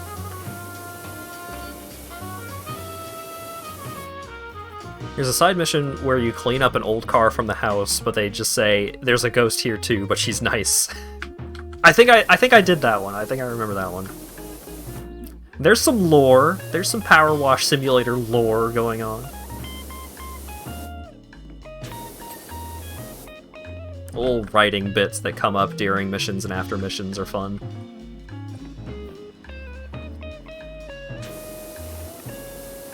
Among Us where everyone is trying to clean up, but one person is making a mess in secret. Seems a little involved, but... it doesn't sound like nothing. How's that? Space Station 13?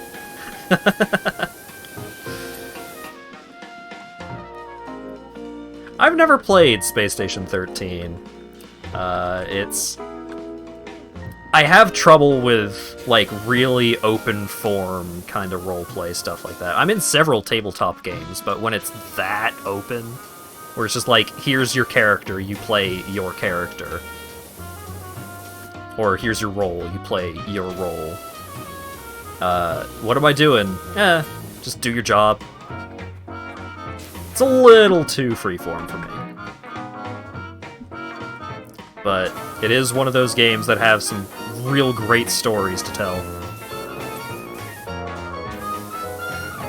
Also, yeah, Beyond is not good. It's not a good way to make a video game. Someone I know was like doing some asset work for Unity Station, which is a remake of Space Station 13, but on Unity. But none of those projects actually get there, is the thing. I've been aware of, like, Space Station 13 remake projects for, like, several times over. I've heard about these. It's like, it would be cool if they did it, but they never do it.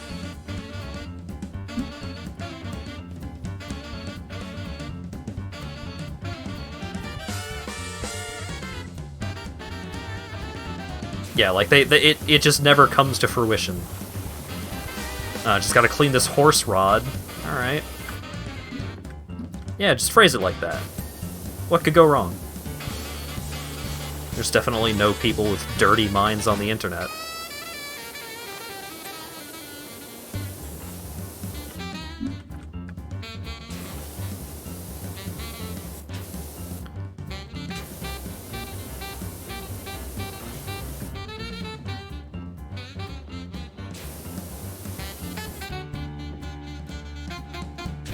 Everything surrounding Space Station 13 is not really any better than a lot of things that happen within Space Station 13 itself.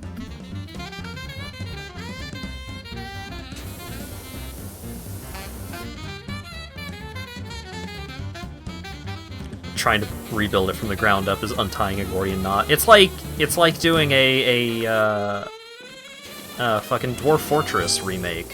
Like, yeah, we're just gonna make Dwarf Fortress, but in a better system. It's a lot more involved than that. Toadie's been working on Dwarf Fort for what, like, most of his natural-born life at this point.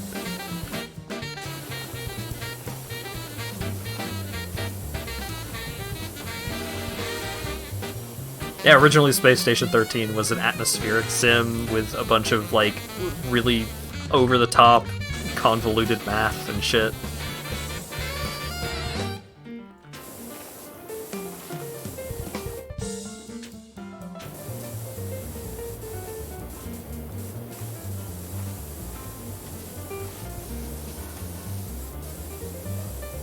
...2006 was the release, but it was worked on before that. Space Station 13 or Dwarf Fortress? Because Dwarf Fortress is a sequel to a game. So if you count all the work that was done, like, developing systems and stuff from the first game.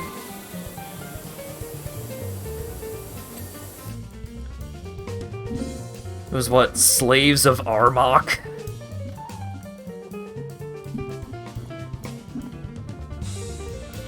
Slaves to Armok, God of Blood Chapter 2, Dwarf Fortress. You don't really think about it that way, do you? Oh! I can't clean the rest of the rod because I need the horse to move. I could have phrased that differently, but By the time I noticed, it was already too late, so here we are. First thing you heard about Dwarf Fortress was I made the Carp 2 hardcore and the Catsplosions. Yeah, the Catsplosions I also heard about relatively early on because... Was that a VG Cats comic? There was a like relatively mainstream video game webcomic that did a comic about the cat population explosions.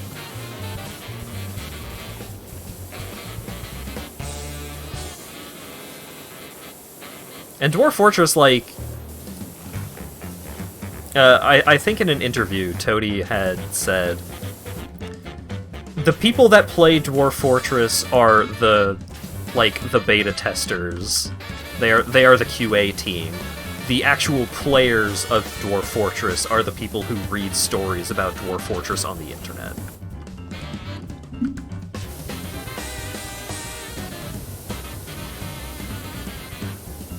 But there is the Steam release of Dwarf Fortress with an actual user interface and stuff. And I'm really curious how that's gonna turn out. Cause I've got a couple hundred hours in RimWorld, I'm down. You give me a reasonable way to play that game, and I will give it a go.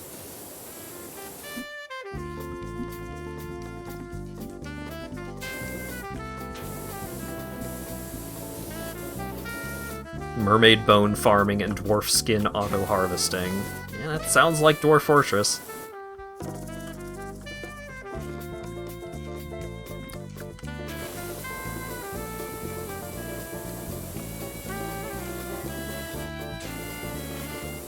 I think the 2-cat thing is going over my head.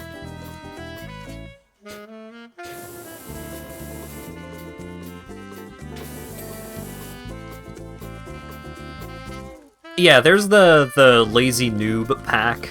I've tried playing Dwarf Fortress with shit like the Lazy Noob pack, but it's still too much.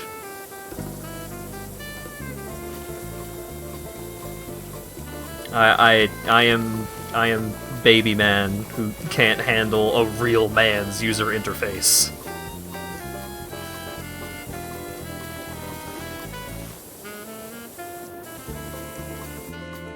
Two-cat equals hard mode in Dwarf Fortress. Oh, because... Oh, is that like starting with 2 cats? Is that what it is? A lot of hotkeys to remember. Yeah,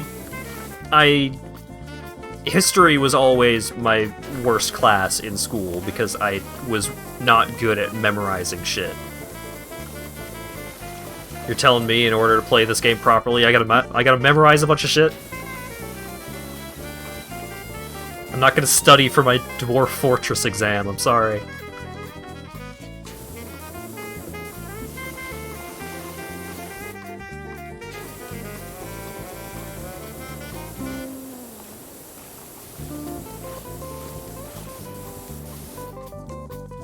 It benefits from having so many knockoffs. Yeah, like, I guess RimWorld would be in a sense, a Dwarf Fortress ripoff. I love RimWorld. RimWorld is really great. And it benefits so much from, like, more explicit... It's designed to be played, would be the way that I would put it. Like, you could say, oh, yeah, I mean, like, Dwarf Fortress is still designed to be played. But it, like... It wasn't really, from the ground up, designed for a modern audience. It's got some age to it. RimWorld has awesome mods. RimWorld lets me put a bunch of furries in a pile together, and I can make a cool base and make their lives better. I like RimWorld. It's fun. It's one of my big zone out games. Like, if I weren't playing RuneScape RimWorld would probably be pretty high on the priority list of games that I just play while I'm completely chilling out.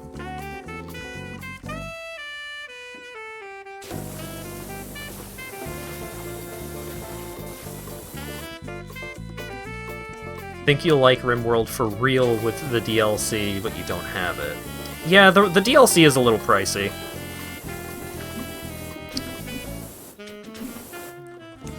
I think it's why I haven't gone back to RimWorld recently, because there is a new DLC. And I don't really want to play without the new DLC. But I don't want to buy the new DLC right now. It's not like Paradox levels of you gotta have the DLC.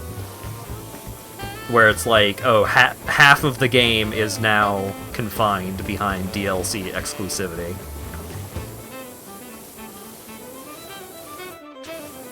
But the DLC still adds quite a bit.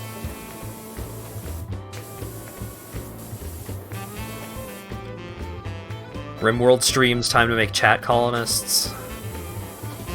I've thought about it. I think I may have actually streamed RimWorld in the past. It was a while ago. Please check your job planner as a matter of urgency.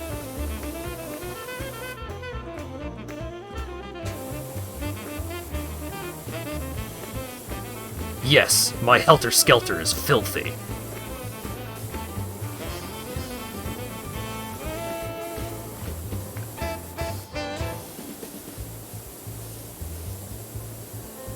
This will affect performance. Uh-huh.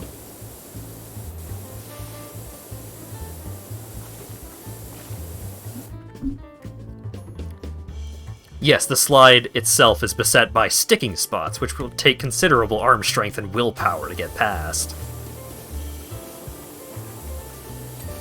Mm-hmm. Horse cleaned.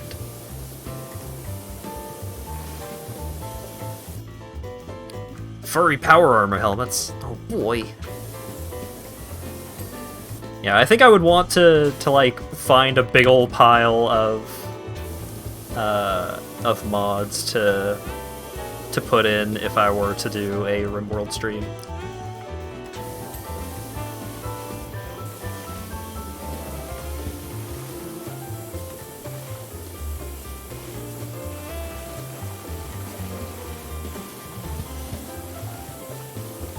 It is a very fun game, and there are plenty of stories to tell with that game.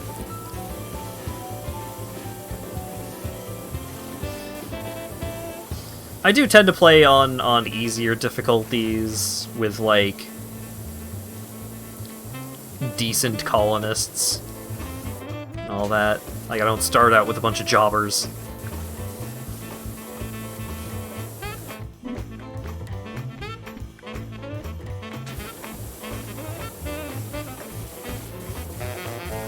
Or I will start out with a bunch of jobbers, but I will have one non-jobber.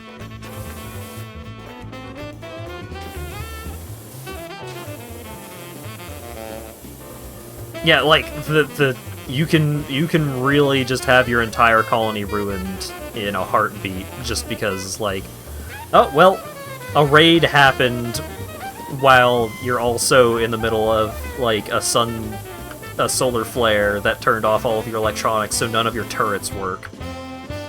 And shit like that.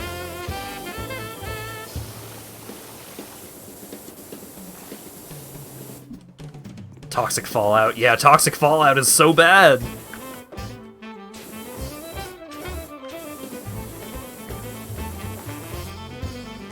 But there are a lot of events in that game that are very bad.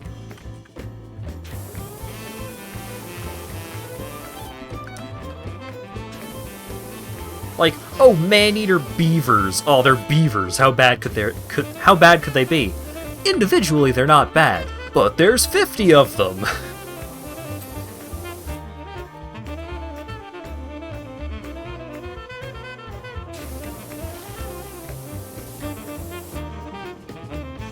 RimWorld stream, except you have to pay channel points to have your name be given to healthier colonists instead of the new captures missing all of their limbs. Oh boy. I wonder if there is a Twitch integration mod in RimWorld. I wonder if that exists yet. It kind of sounds like something that would exist, right?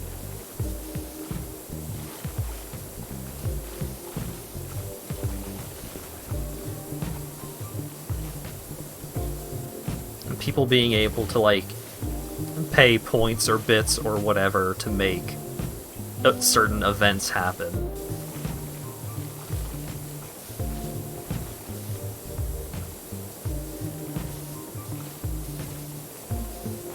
Like, oh, I'll pay a bunch of channel points so that the colonist that is named after me will get inspired creativity, or I will pay so that there will be man-eater beavers all over the place.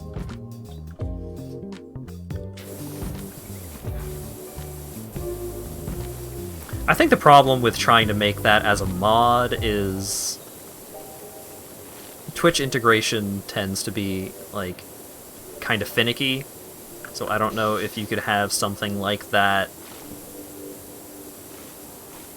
without, like, having more influence on the core of the game. I don't know. I'm no modder. I went to school for game design, but we didn't really make mods. We made games. Someone did make a mod of that? But is it up to date? Because there's been a couple of times where it's like, oh man, this mod seems really cool. Last updated, 2017. Was the game even out in 2017? What happened?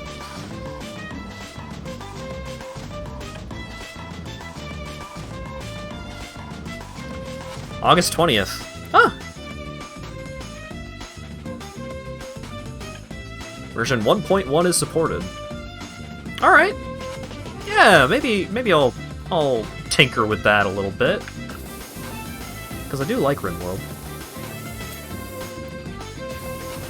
I think at that point, the biggest hurdle for making a RimWorld stream happen is how many other games I'm planning on streaming. Like, I still gotta get back to Yakuza at some point. I got Mega Man Battle Network on the docket.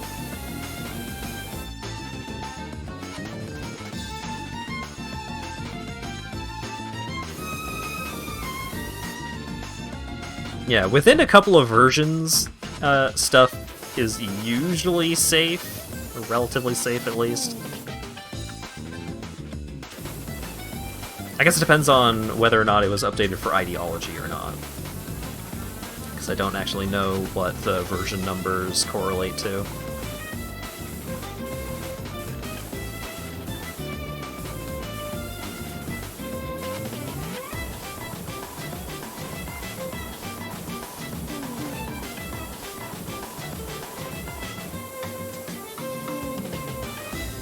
Mega Man 9, Shin Megami Tensei 3. I don't intend to actually stream all of Shin Megami Tensei.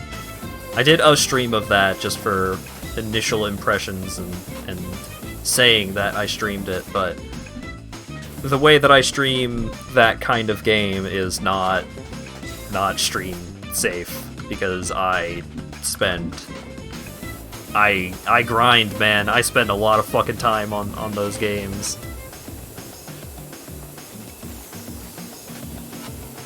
And I know it's just like, oh, well, it's fine, just, you know, we'll have a chill-out kind of stream. No, you don't understand. Me and turn-based RPG we have a difficult relationship.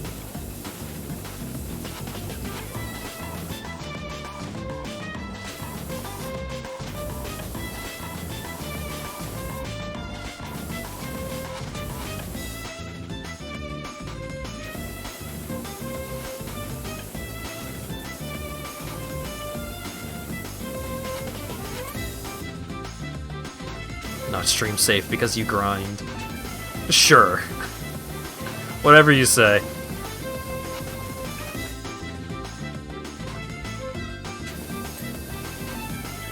Look, bidets are great, alright? I've been thinking about getting a bidet for the upstairs bathroom. Because my mom had a couple installed in her place, and I went to visit, and it was like, oh. Well, I used to just have the excuse of, like, oh, I don't know if I don't know if I could live the bidet life. But then I spent a week with access to bidets, and it's like, oh, no, I could live this life, actually. I'm down.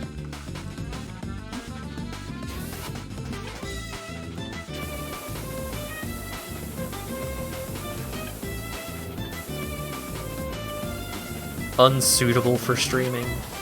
Look. We all have our own terminology for some things.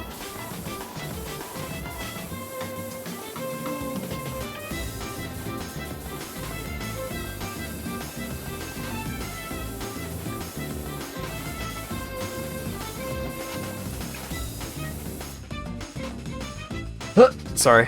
One moment. Tea break.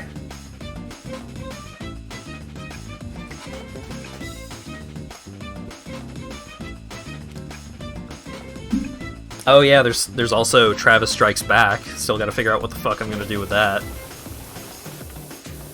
And then, once that is handled one way or another, then there's No More Heroes 3.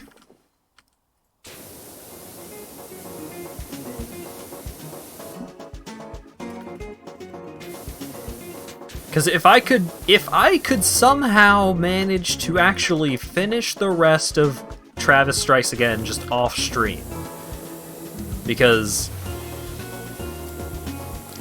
I mean I could do that on stream, but it's not pleasant. I kind of just zone out because I'm just so tired of playing the game. I just want to not be playing the game. But if I could just finish the game parts of the game, then on stream we'll just do a little light novel stream of me reading all of the story sequences.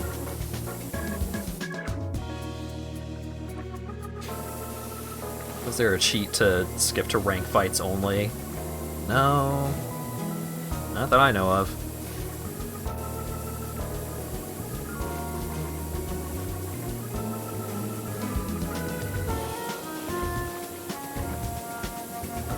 And also the rank fights aren't even that good, and the dialogue surrounding the rank fights aren't even that good. It's mostly just Travis calling them a bitch and saying that he'll fuck them up.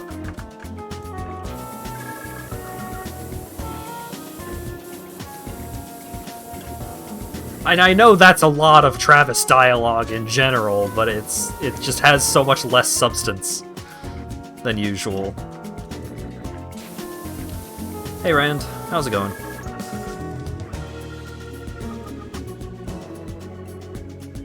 At least you get to avoid having to fight through 10,000 weak enemies. But you need to kill the weak enemies to level up, to make the boss fights less frustrating. Ah!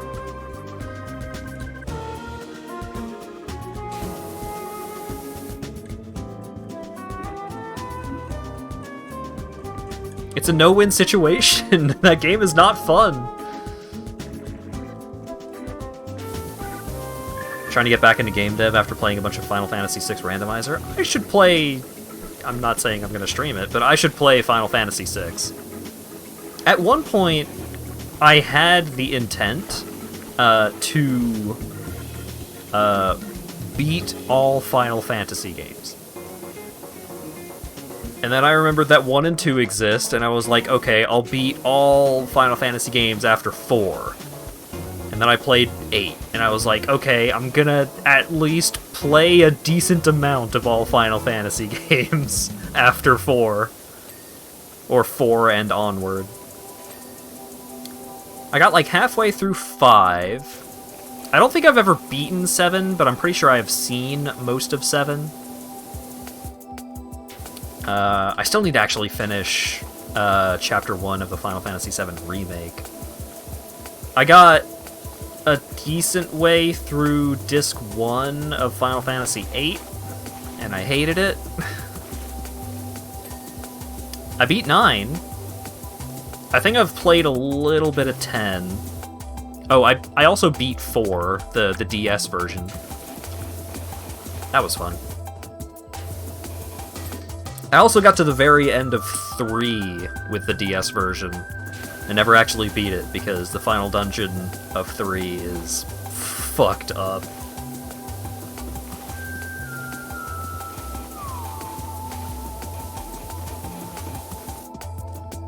There might be a pixel remaster of it? Ooh, alright. 6 is amazing story-wise and has interesting systems, but one of the worst games in the series. These stats don't work. Please don't use Sketch or it might crash the game. Oh, great. One of the things that made me interested in playing 6, and it's the same thing that made me interested in playing Chrono Cross, is, like, the concept of having a bunch of characters that you can recruit and have available. I played a lot of Suikoden 1. I didn't actually beat it, but I played a lot of it. And I didn't love that game. I thought it was alright, but I just really like the idea of collecting a bunch of characters and just having them around. It's just like, oh man, look at all my friends.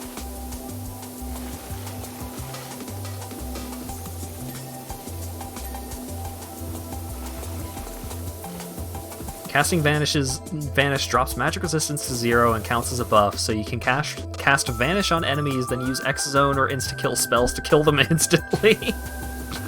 I mean, a lot of older Final Fantasy games have some dumb tech that you can do. Oh yeah, I also need to actually finish 12. It's one of the main reasons why I'm still paying for Game Pass at the moment, because I was playing Final Fantasy 12 through the Xbox Game Pass thingy. And I really like that game, but I just keep hitting points in that game where I just kind of fall off.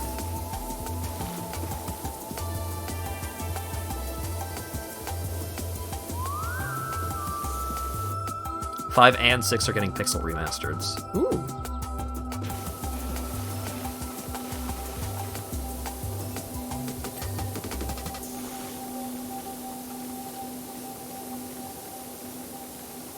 If I do finish 6, try the randomizer. I might.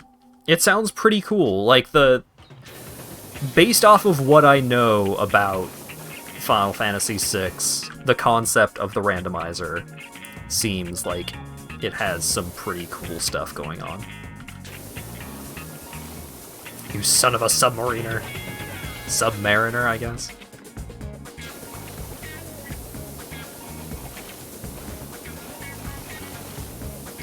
The DS remake of Final Fantasy IV put the Spoony Bard line back in, right? I recall hearing a lot about that, or reading a lot about that, where it's like the original translation that came to the West had the line, "You Spoony Bard," and then subsequent translations took it out and people got pissed. And so they put that line back in for the DS version. The Ted Woolsey dialogue, yeah! Just have one guy translate the whole thing. So you have a very specific voice to the whole project. So if you change it, you know.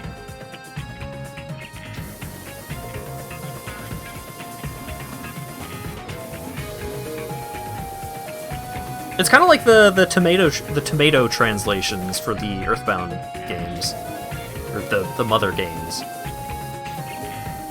where like you could do a more accurate translation, but like that translation has just ended up so integral to the whole to the thing, just because it is the version that so many people have played and are familiar with.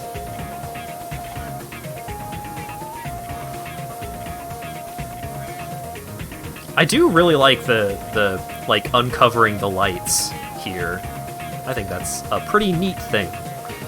This is a very neat level in this power washing game.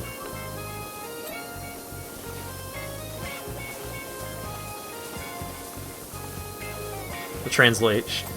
Did the translation in 6 weeks? Oh boy. It was a different time. I'm glad that a lot more studios have been putting much more value into their localization.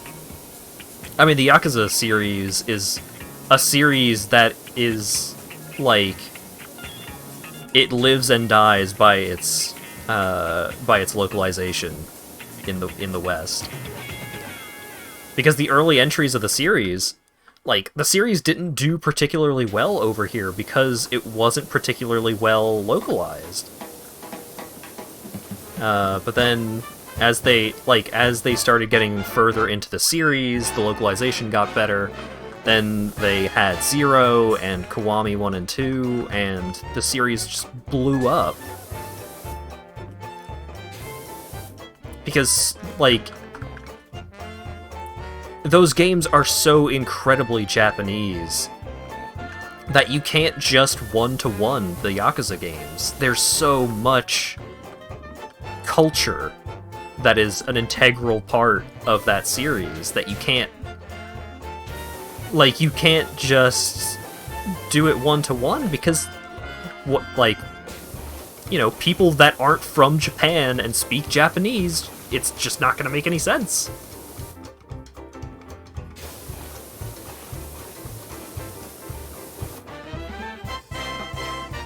Americanization is a peculiar concept, but that's what makes the Yakuza games so good, is that there's so many things about, like, all of the best parts about the localization is the stuff that doesn't, like, that keeps the extremely Japanese spirit of the franchise intact.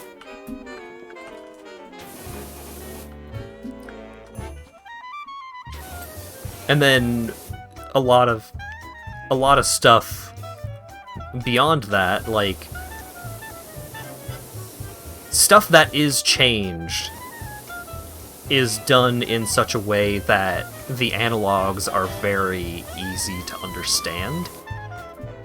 Like, a lot of the regional dialects, the way that they translate those dialects into, like, English dialects, it's great. It makes such a huge difference in, like, being able to really get a good feeling of what the world is like and what's going on. So on and so forth.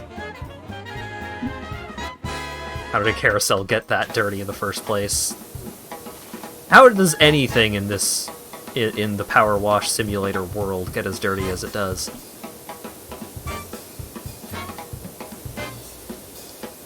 If it wasn't for Son of a Submariner, we wouldn't have Persona 5. Yeah. Atlas, the Persona games made a pretty big impact.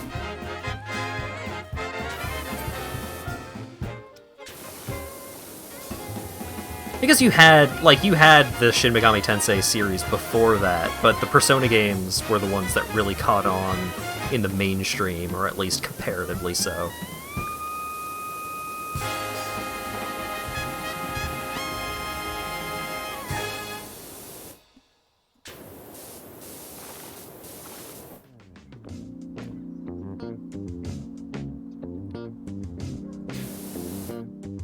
Persona 4 is another game that has a lot of extremely Japanese stuff going on that the localization does a good job of making digestible for a Western audience.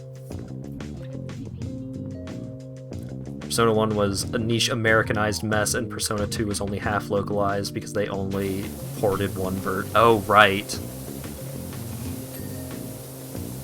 Persona 2 is something.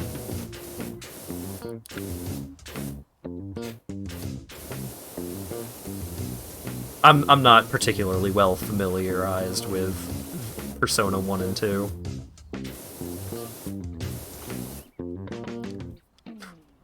Roger Ailes would have literally had them killed if they ported Innocent Sin. Oh god. Is Innocent Sin the one that had Hitler? I know that one of the early Persona games had Hitler. Okay. That is the one that has it. Hitler. Great. And he had sunglasses. He was the cool Hitler.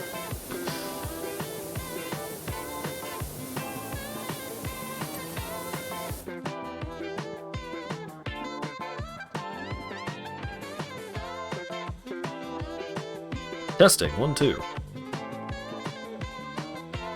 He has sunglasses and battle mechs. Oh, how could I forget the battle mechs?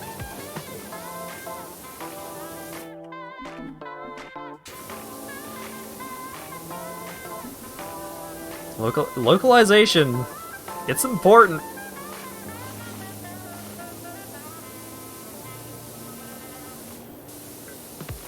And, like, Phoenix Wright is in such a weird position with its localization, because its localization is, across the board, great. But the way that it's done, like, it has a lot of weird Americanization, but it plays with the Americanization in ways.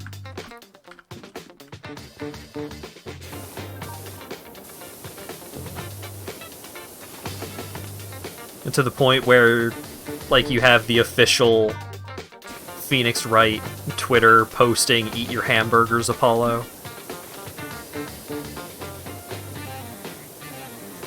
I mean, early on, it was just straight up full Americanization, but over time, they started playing with it.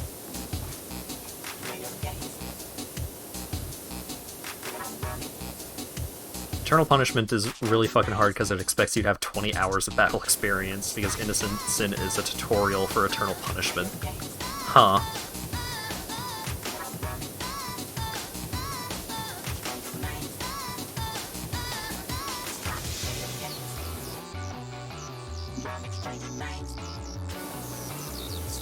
More Acadia inventories before WC hits 75.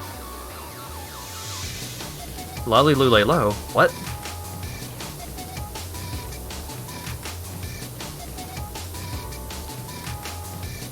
No idea what you just said, but I almost have everything. I almost have all of my skills at 50. That's cool.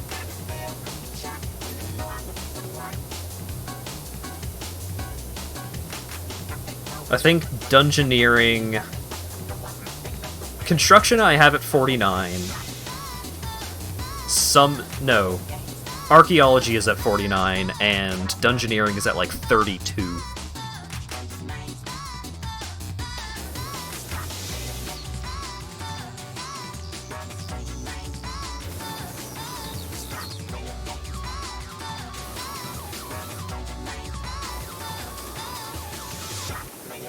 But then everything else I have at 50, except Invention, because Invention is dumb.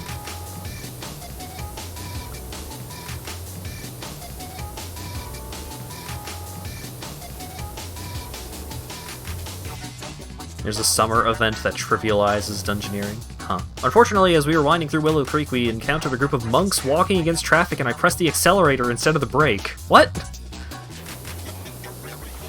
My Jeet Kune Do instructor says, in an emergency, hit the nearest thing as hard as you can. Yo, Kevin, why'd you kill a bunch of dudes with your car? What?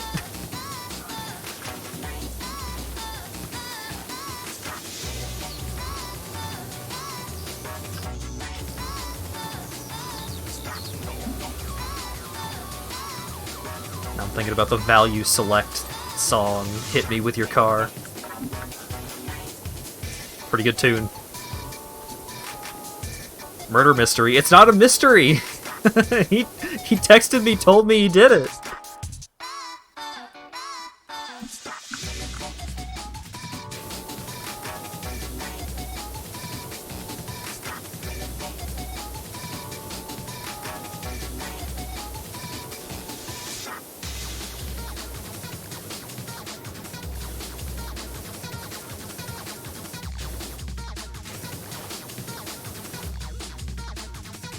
On a good day, you have 2 to 3 hours of fun before you remember why you hate Dungeoneering's dev team.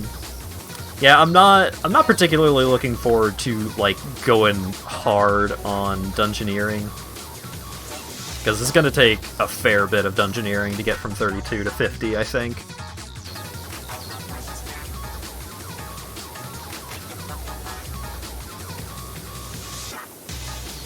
Oh yeah, the Zodiac Killer case got closed. I only know about that. I learned about the Zodiac Killer case being closed because I saw a Tumblr post saying, I still think it's Ted Cruz. That's how I learned. That's how I...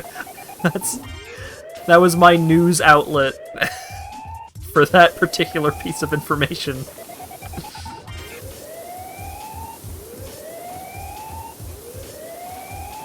It's one of the many reasons why I still go on Tumblr. It's got a very particular culture about it. For better and for worse.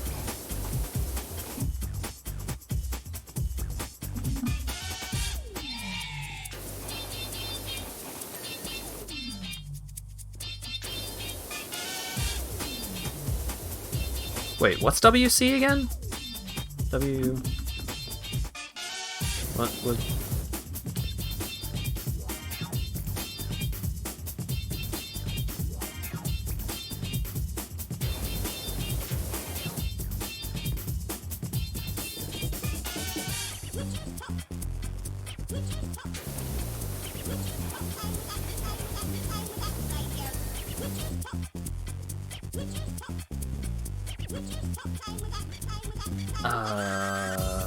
train of thought completely gone. Because I noticed that I missed a spot, and then my brain turned off.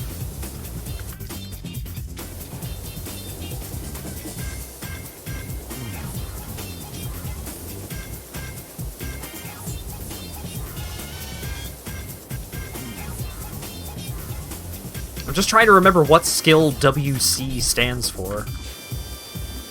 Let's look at the font.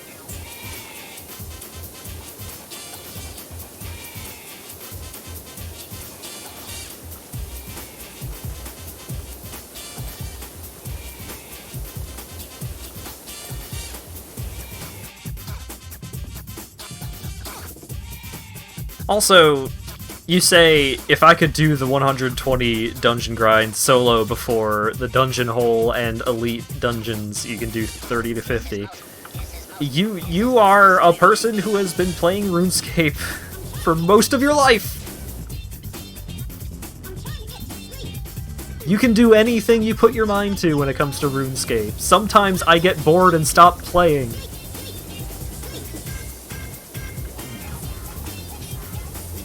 Stands for water closet. I fucking not. Yeah, I know. I know WC stands for water closet. Talking in context.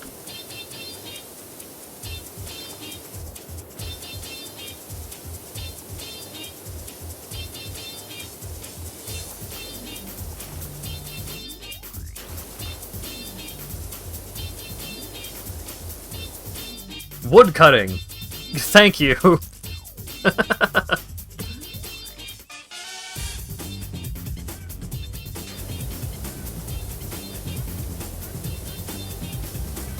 Yeah, woodcutting is one of the skills that I just like. That's prime show or movie watching skill right there. Divination was the same. Divination, I'd be looking at something completely different on my other screen, and then occasionally I'll see out of the corner of my eye, oh, my inventory is full. I guess I'll turn them in and then go back to what I was doing on my other monitor.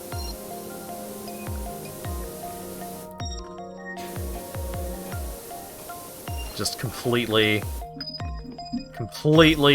pay minimal attention.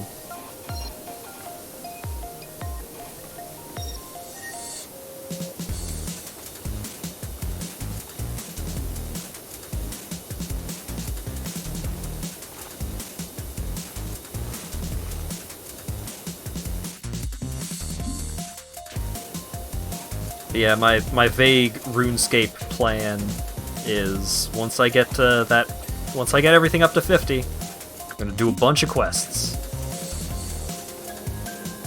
This is gonna be a mad quest lad.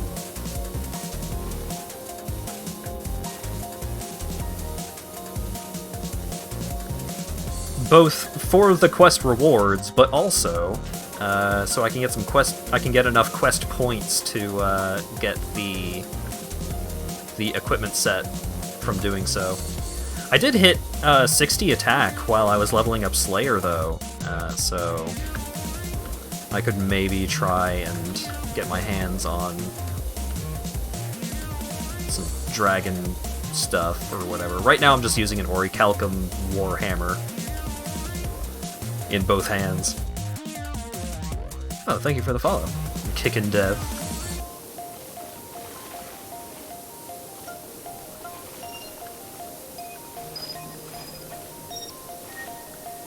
What Mega Man level is this? This is Washman. I got his power, I'm just coming back through to try and farm for E-Tanks.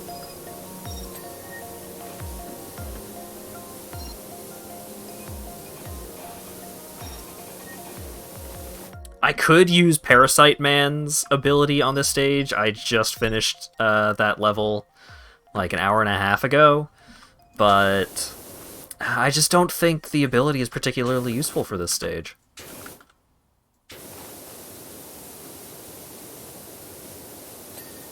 Oh right, Washman is wait, no. The washing machine net Navi was Bubble Man, right? I don't think there was actually I don't think there was literally a Washman. Or was there? I mean, there could have been two washing machine net navis. Not be surprising.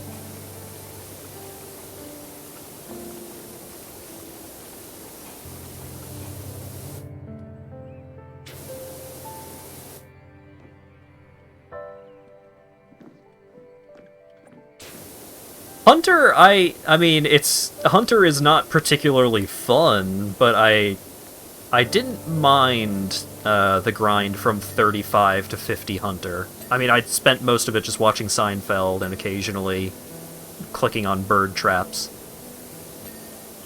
But it didn't take that long. Flame Man from Mega Man 2 always looked like a washing machine to you. I could see that, yeah.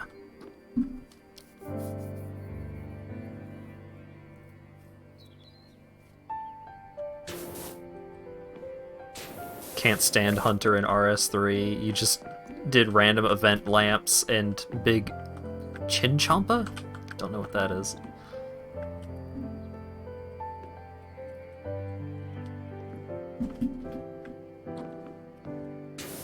Yeah, Hunter, I mean, it's not an invigorating, exciting skill by any means.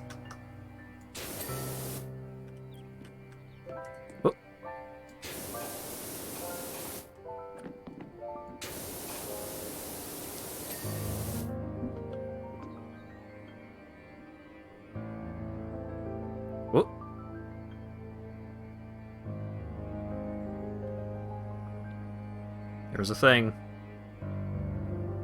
Horse rods. You know what, while I'm still down here, before I start breaking out the,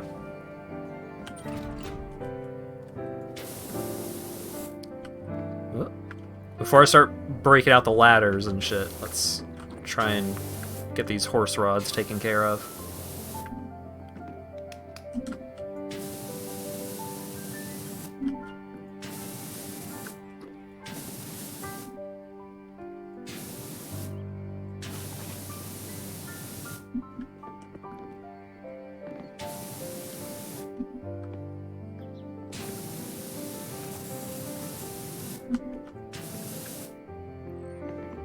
So it's like, gotta get the bottom, every other.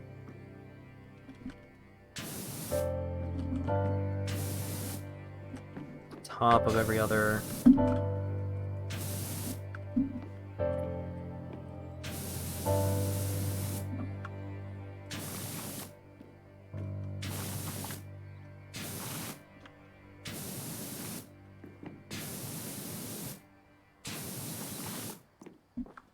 Alrighty.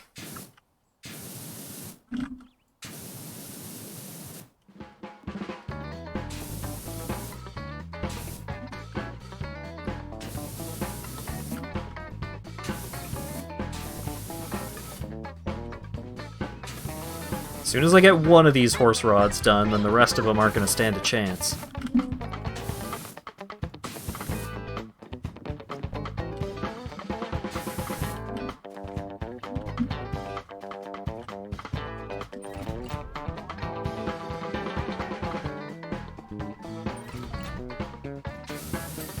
Aha!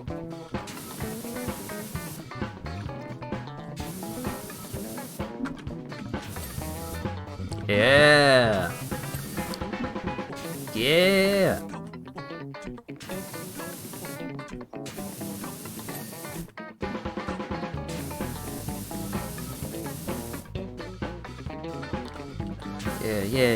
Yeah.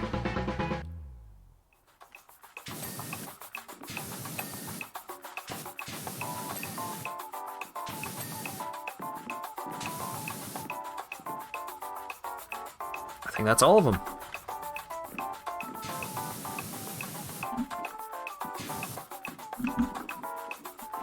And now it's time for Bird.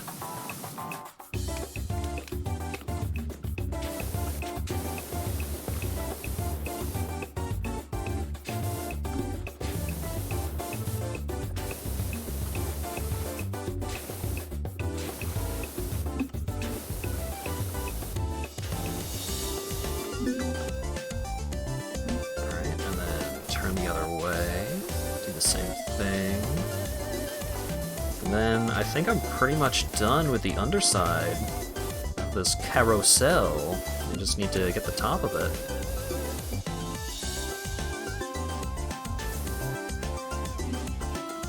Alright. Horse rods are complete. And I mean, if you just look at it from here, this thing looks amazing. And you look up a little bit and you realize, oh. Oops. That's fine, though.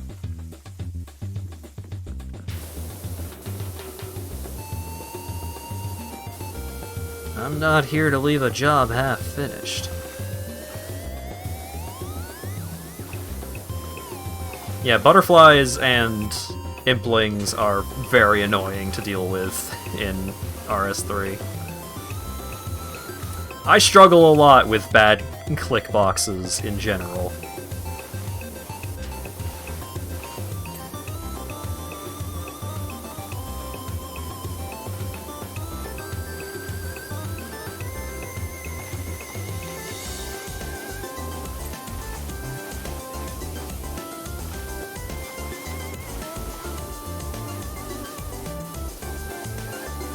They're not usually as bad as they have been recently. I mean, that's all well and good, but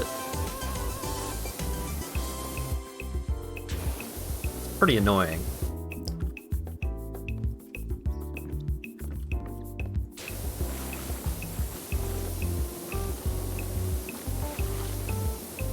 Alright, rather than starting with scooting this scaffolding all around the circumference, let's get up here and get this taken care of. Yeah, oh, it's a star? Beautiful.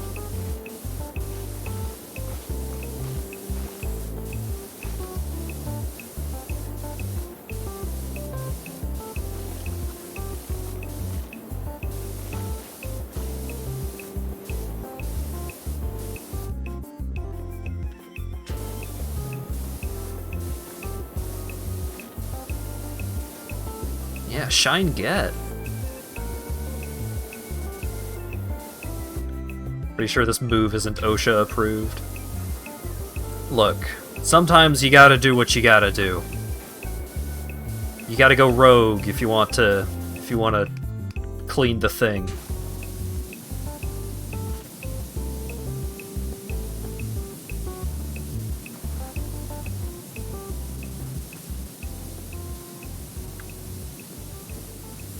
I'm here to clean, and by God, clean it will be.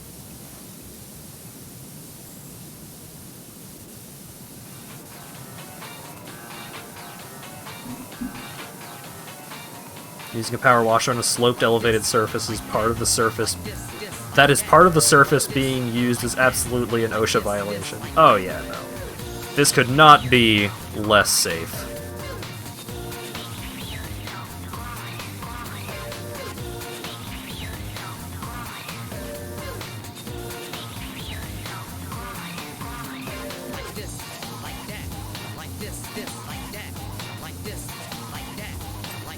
Hey!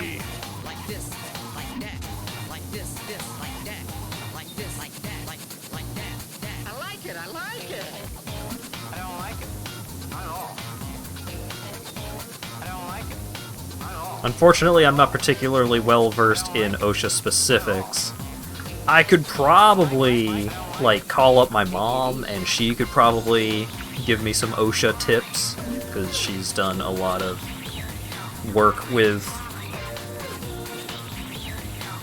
security training and stuff like that. Alright, is this grime? We'll stick with the yellow. Just feel good.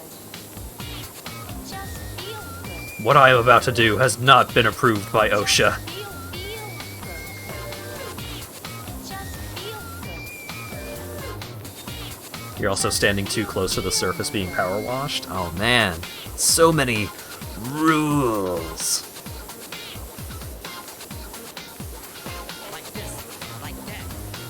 I mean, it probably doesn't help that I'm also using like a super long range, high pressure nozzle at close distance. I would probably just punch a hole through this carousel like this.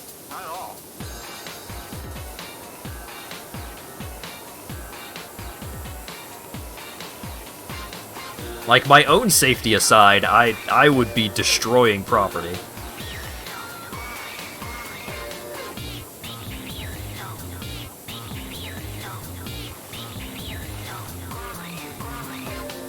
But that's okay, because look how clean it is. Look at that. Beautiful. This is less of a power washer and more of a water cutter. Yeah. Look. I don't see any damage. It's fine.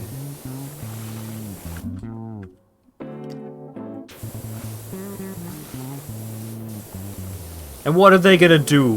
Like, how are they gonna know if a hole gets cut up here?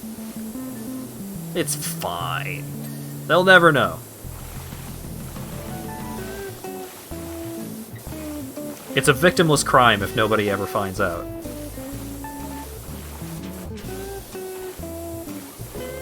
And if they figure out like a couple of years from now, I'm gone. I ain't living around here from like 5 years. I got better places to be. Change my name. They're never gonna find me.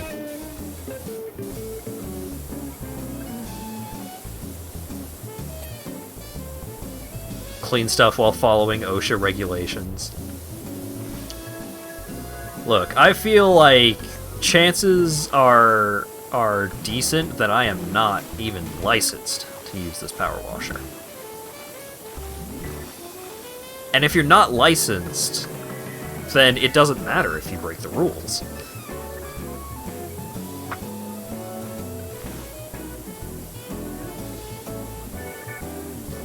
Although my shrew-like reflexes saved the lives of the monk, and my helter-skelter fell off the toe and rolled down the entire creek. Oh. So that's how the next thing is gonna be dirty. Bad news is covered in everything from tertiary chalk to Permian mudstone.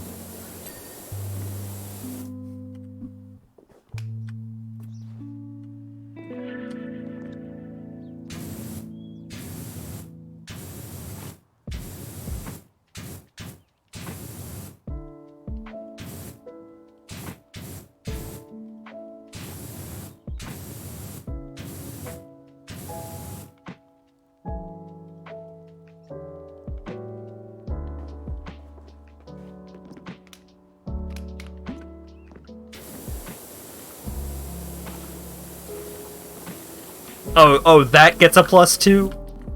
I'm telling sick jokes all the time, and I'm getting -2s for all of them. I write penis, ha! And that's what gets you going? That gets me the +2? Alright, I understand. Okay. No, that's fine. Hi, Jordan.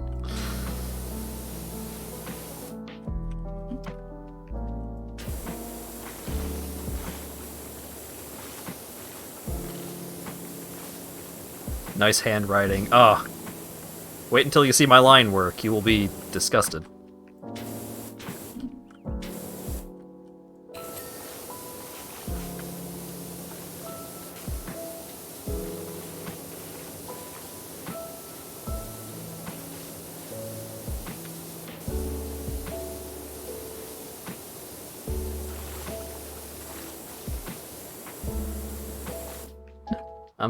Alright. Get me out of here.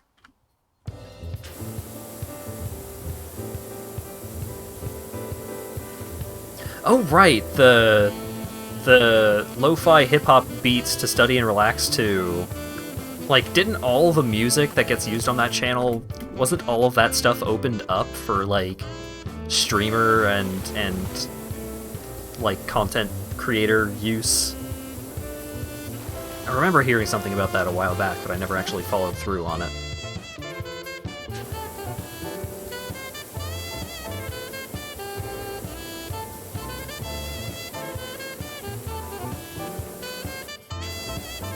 You draw the smoothest thigh, but barely write your name in a way that isn't confused for an entirely different alphabet.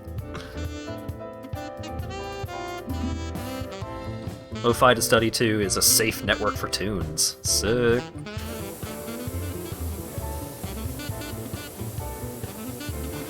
Maybe I will utilize that at some point.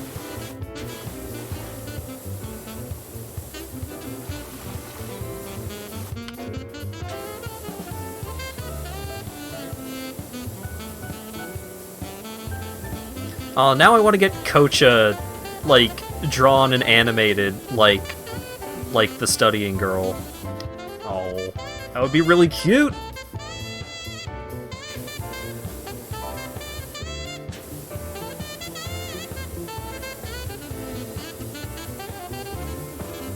Although, unlike Anime Study Girl, I did not study. I was not a studier. I usually tested pretty well, but I was absolutely garbage at studying. Again, that's why I don't play Dwarf Fortress, and that's why I was bad in history class.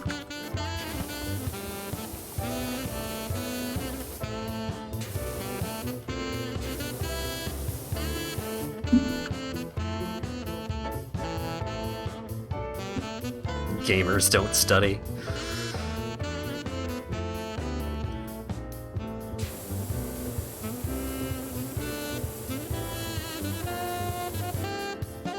Credit them in your channel description. Alright, cool.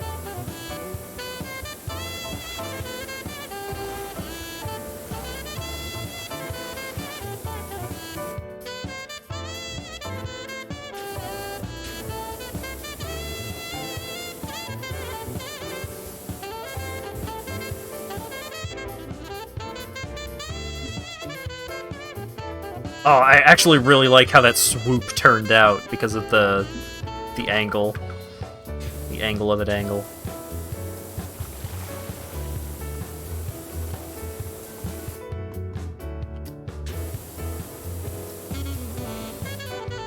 Well, now it kind of looked...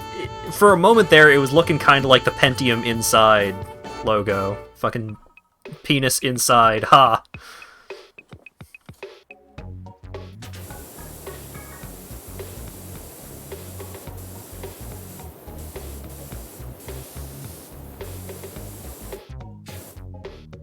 Forgot that Sonic Fox had a Zonk Punch emote. Oh, is that what that is?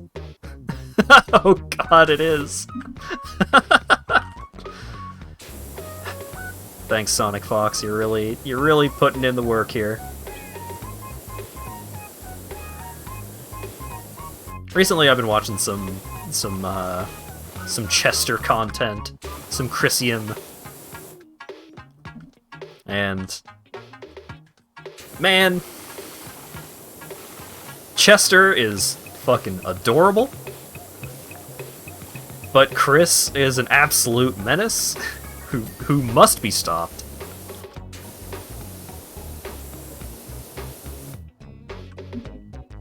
Oh, did Zonk do all of their emotes? Oh god. Yeah, footsies. Yeah, that makes sense. Okay. No, that adds up. Yeah, alright. I get it.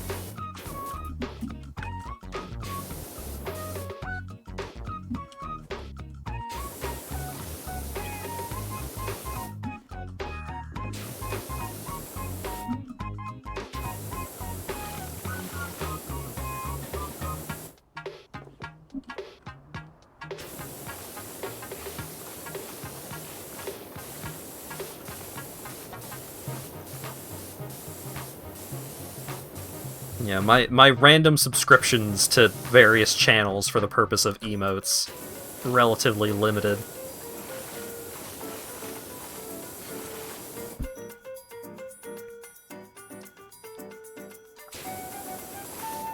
The olden days of whoa, I'm not trying to cultivate that kind of audience, Chris, to nowadays, let me just put my feet up on the counter and talk about lactation, Chris. Yeah, he went real... He went hard and fast and deep. He went all in real fucking quick. For better and for worse. I mean, respect. Respect to the otter.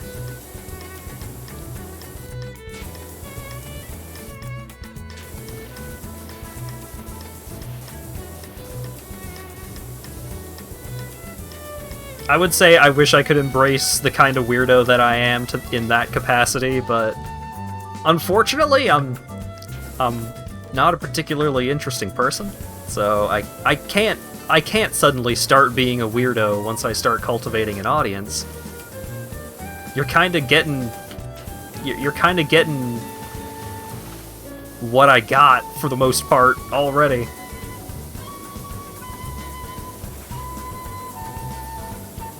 Tag hasn't streamed in months? Oh, dang. You're already a weirdo. I feel like out of all of the various descriptors, I lean more towards nerd and dork than criminal who must be stopped. Fondly remember weird childhood stories.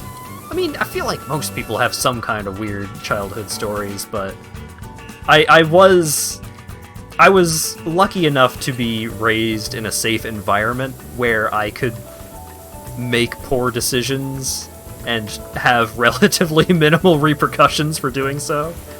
Rather than with some people, it's just like, yeah, I took a ride with a stranger and it didn't go well. It's like, oh, yeah, no, no bummers. I accidentally scratched up some kindly old lady's minivan because me and my friends were trying to carry a ratty old couch up to my friend's house. Just complete stranger, random old lady, just like, hey, do you need help carrying that? Yeah, sure. That'd be nice, thank you. I very well could have died that day, but, you know, Newfoundland's just kind of like that. How long until you get art of Kocha in RuneScape equipment? Oh, the heart thief, the I don't remember the name of the lesbian thieves, but that outfit is really cool.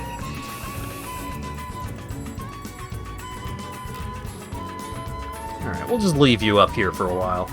We'll come back for you.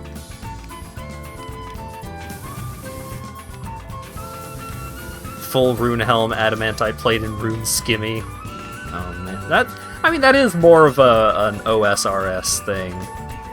Just because the progression of RS3 gear is different. Can you repeat that?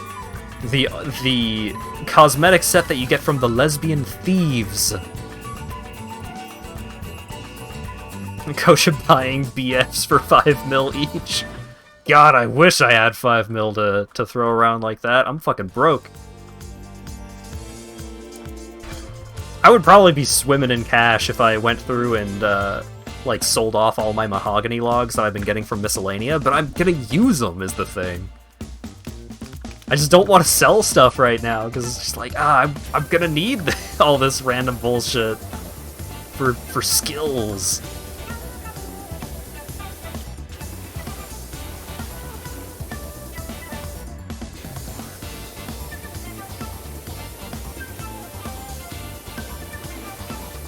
I should probably put more effort into making money just so I can stop being such a mooch with the bi-weekly bond. But Hat doesn't want to be a big shot.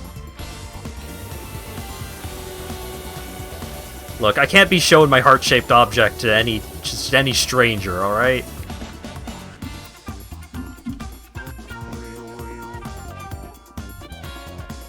Amused when you did 400 Dragonkin bones at the altar the other day, you realize you get that many bones as drops from killing Kerpak twice.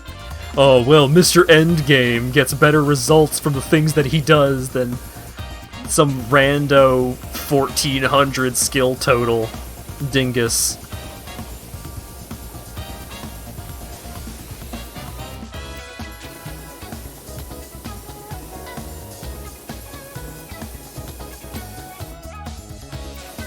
Doesn't count as mooching when the resources are literally irrelevant. I guess. I guess.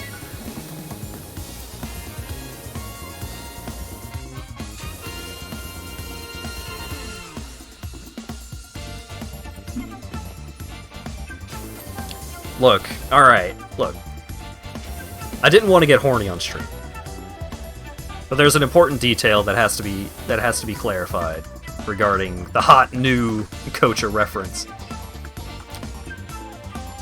There were 3 changes that I had made to the body shape from the initial sketch to basically how it ended up. 1, he was too much of a Chad. He looked too much like a top, and that couldn't happen. I had to have Kocha twinkified from the initial sketch. I was in a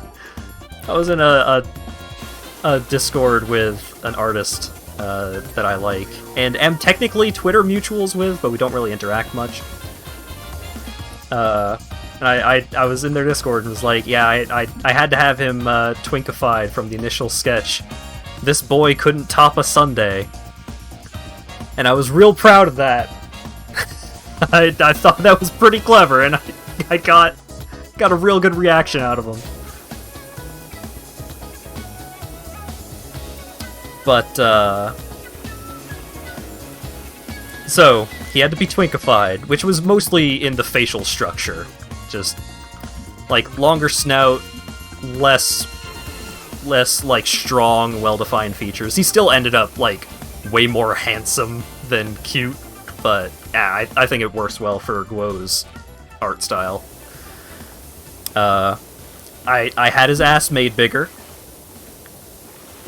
Not much bigger, because I don't think that would really work with the style, but just a bit more booty. And I had him give Kocha slightly less muscles, just to bring home the whole look that I was going for. You know, twinkification, as they say.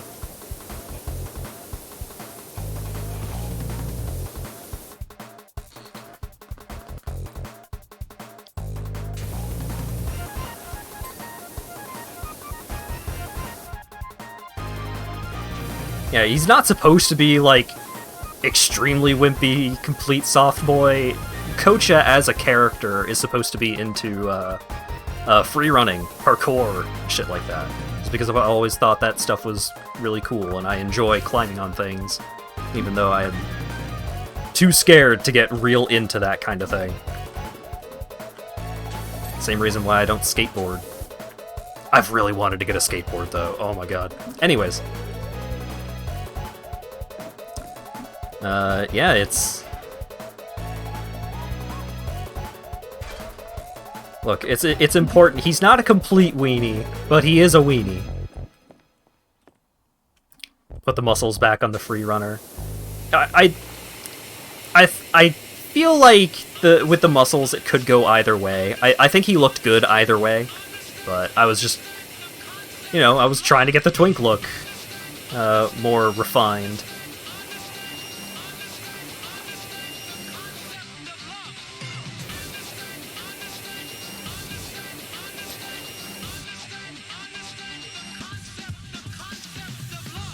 Wow, dang.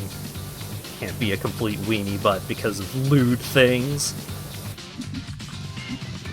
Look, I was trying to be as sensitive about that kind of stuff. I was trying to avoid being explicit and chat getting horny. Can't believe this. Quest for bigger booties, ZX Advent. Ugh. Yeah, like, alright, got the first reference, and now that your appetite has been wet for booty, you gotta make it bigger.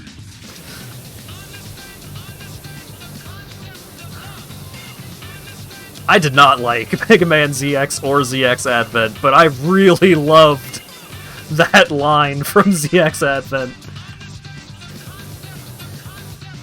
The game really did not get any better than that specific line. Coach a hockey player. I mentioned this in Discord. It came up, wherein, you know, hockey players, just because of the motions and muscles that are developed from playing hockey, hockey players end up with huge asses. And it's like, oh man, yeah, that'll be my excuse. Coach is a hockey player now. But then it's like, no, Coach gets shoulder checked and he has been flung from like, he's up in the nosebleeds after that shoulder check.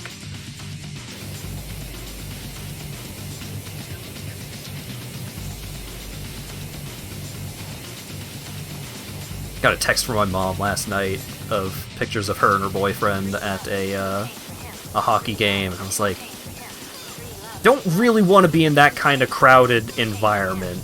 I'm still not, you know, the global situation and all that. But at the moment that I saw, like, the view from inside the stadium, I was like, man, I want one of those, like, way too expensive and not actually that good hockey stadium hot dogs. I had a couple at, like, the one hockey game that I went to, and they weren't particularly good. But they had such a specific flavor that sometimes I'll get a craving for them, even though it's like, I know that paying $6 for one of those hot dogs is not worth it, because it's not that good. But just like, it's just one of those things where it's just like, it's such a specific flavor that even if it's not a good flavor, sometimes you're just like, I need to taste that again. $10 BlizzCon hot dogs. Yeah, I don't think I ever got convention hall food. I think I always end up getting food from, like, a nearby place. I don't think I got any convention hall food at MFF. I'm pretty sure I haven't gotten any convention hall food at any of the fan expos that I've gone to. However, with fan expo food, right outside of fan expo, there's always there's always at least 2 specific hot dog carts, and those hot dogs, oh my god, I fucking love street meat. I think I've talked about this. I may have even talked about this relatively recently on stream, but there was a time where I was going to university in downtown Toronto, and I had to take a train and then a subway to get to campus. It was like, the cost of taking this trip was not nothing. It was kind of pricey. But I was extremely depressed at the time, and so there were some days where I would decide, I'm not going to class today. But there is a very good hot dog cart right outside of campus. And so, on numerous occasions, multiple times, I would take this, like, 45-minute trip. Not 45 minutes. I would take the whole ass trip to get to downtown Toronto. I would go to the hot dog cart directly in front of the university campus. Like, it would have taken me less than 5 minutes to get to class from where I was. I would go there, I would buy 2 hot dogs and a Coke, and then I would just stand around, eat the hot dogs, drink the Coke, and then I would go home. I was paying like $30, $35 for these hot dog expeditions.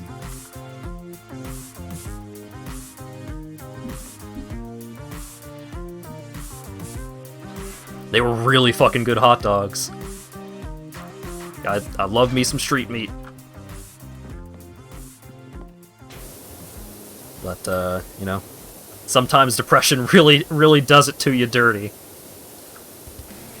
Usually depression does it to you dirty, but I mean, there were worse effects of depression that I could have been experiencing other than the urge to skip class so that I could just eat hot dogs and leave. No, okay, so the hot dogs were not $35. It was like $12 to get 2 hot dogs and a Coke. Sometimes I would get the fries too. The fries weren't that good. I was mostly there for the hot dogs. It was like $10 or $12 for the hot dogs and the Coke. The problem is that I also had to pay for a train ride and a subway ride. There's some easy chicken if you want. I do want, actually. I've been talking about fucking street vendor hot dogs, and now I'm very hungry, so I will go eat, and then I'll be back. Oh wait, real quick. Only reason you bought multiple $10 BlizzCon hot dogs, your hotel was an hour and a half from the venue, and all the food in the convention was banned, so you didn't have a choice. Oh, Jesus, an hour and a half from the event venue. I couldn't imagine. That sounds awful.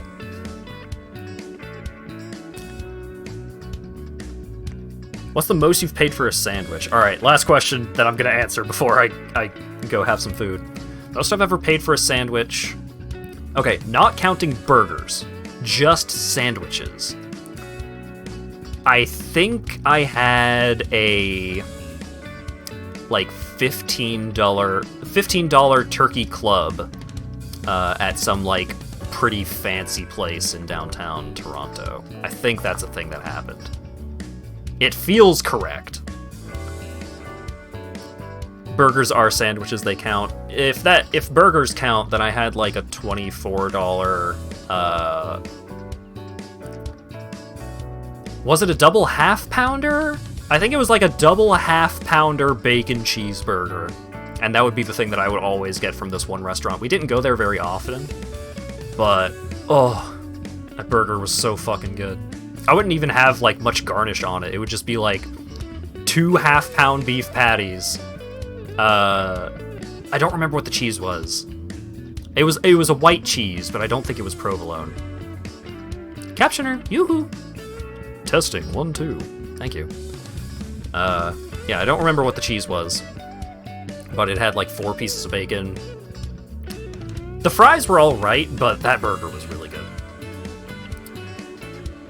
Just eating a pound of beef. Yeah! I rarely finished the burger. And it was the worst because I would be down to like 1 bite.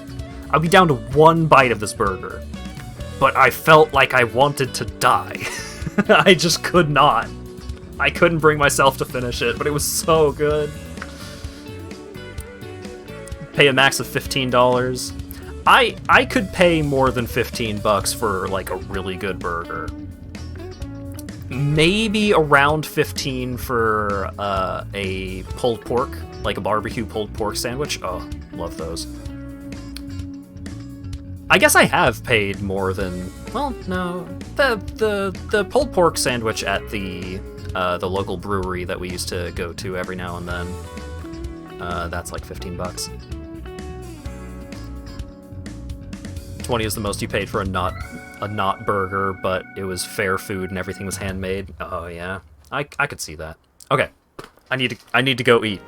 I'm very hungry. Be back in a few minutes.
Hey. I'm back. So let's step up to the plate. Get your fate walking straight into the lion's lair. Is there anything that I'm missing? No, I must be missing a couple of small things. Somewhere. Because otherwise I'd have a little checklist of things left to do. Slam dunk popcorn. Space race, release the pressure! Wait, hold up.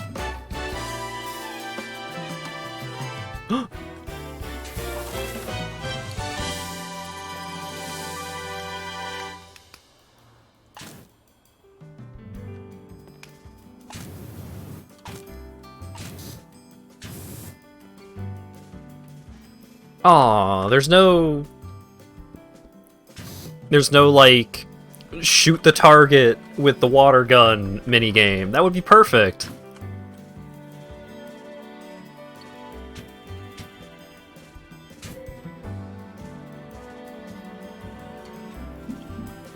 Oh, I actually... I actually covered up the symbol on the van.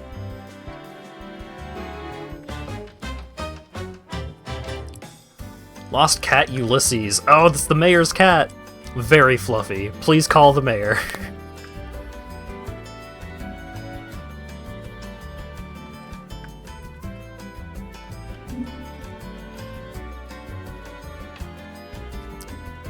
Alright, any other small details to find around here? I can do some sick parkour. Ah, damn it.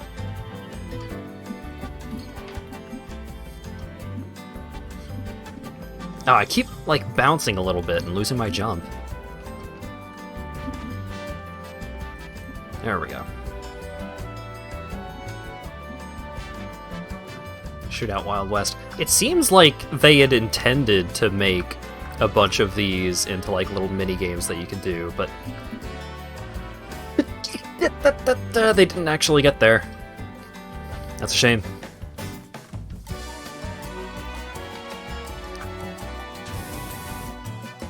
Aha!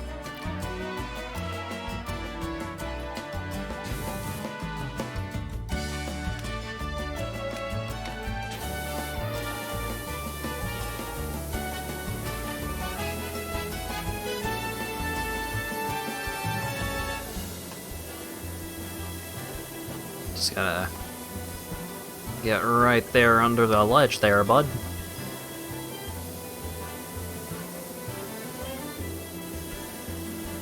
Oh, yeah. There we go. And one of these cresting frames.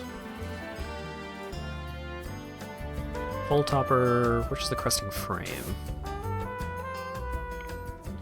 That part. Because we gotta save Penis Ha for last.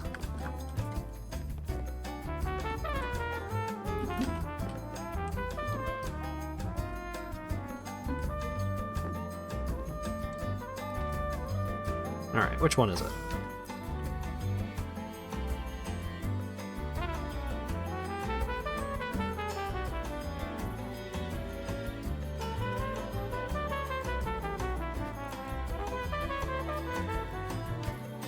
It's that one.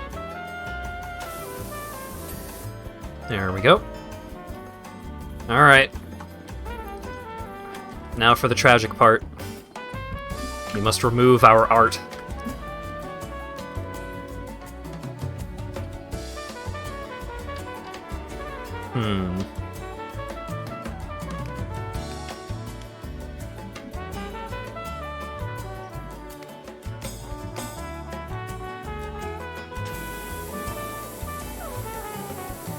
Oh, Dwayne.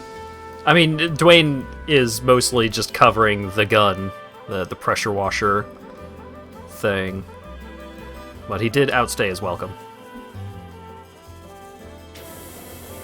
Art is transient, that's what gives it meaning. Oh, that's deep.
Just gotta really carve it out here.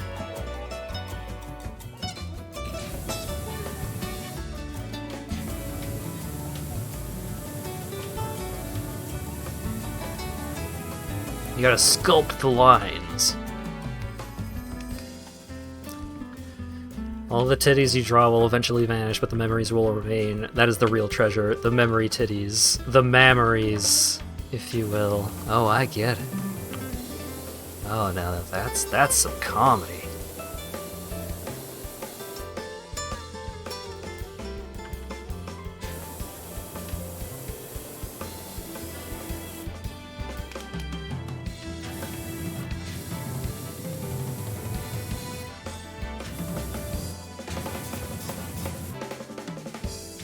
I made the end too small to, like, really get up in the crevice.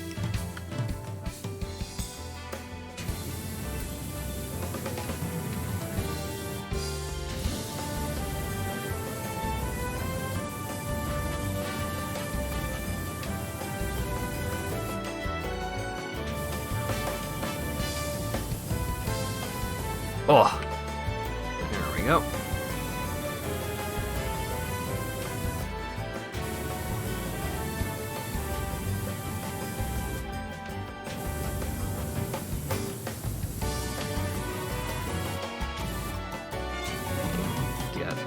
Get in there. A little more. There we go.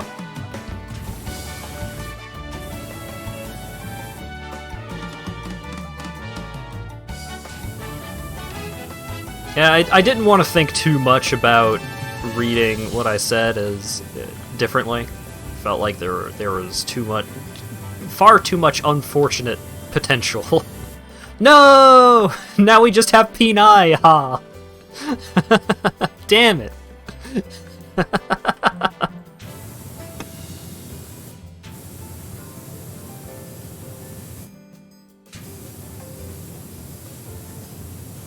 Ah, and I was doing a real good job of carving out that S too.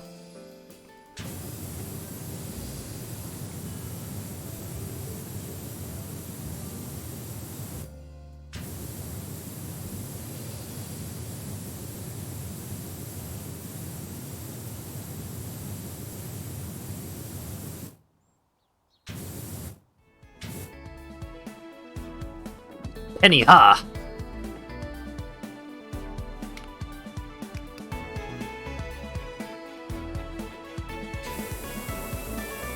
And slowly we change the meaning by just removing a couple of pixels here. Just one letter, and suddenly it becomes pen. Huh. Or perhaps P, ha?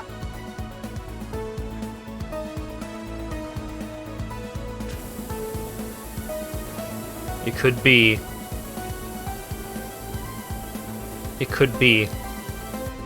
ba. Well, now it's just P.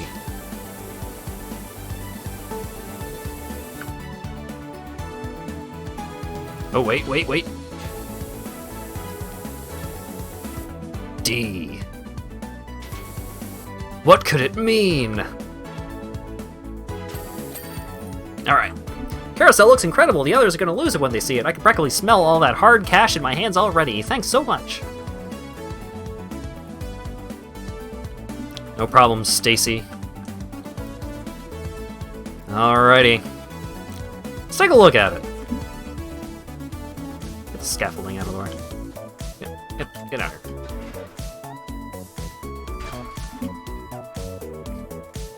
Who is this D? Could it be the one that murdered my wife?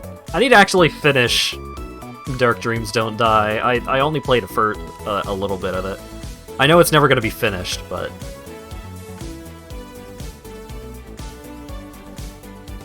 it had some interesting stuff going on. The Will of D. Looks good! Is there any clever... no, just danger high voltage.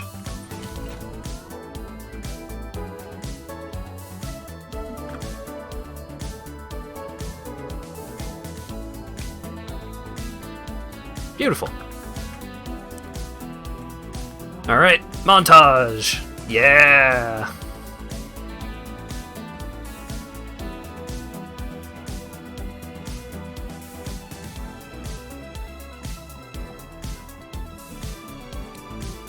Sweet! The drill? The hell is this? Blake Thrust. Home garage.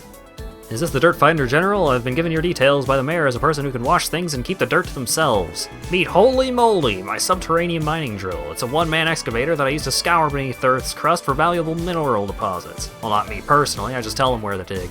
Anyway, you may find some unusual mineral traces during the clean. Please dispose of these judiciously. This is just... it's Motherlode. This guy's playing Motherlode, and here we are, just taking care of the aftermath. Man, I want to play Motherlode. Motherlode was so much fun. Quintessential middle school game for me.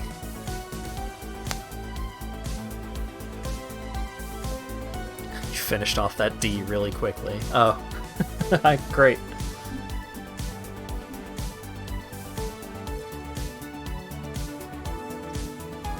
Motherlode.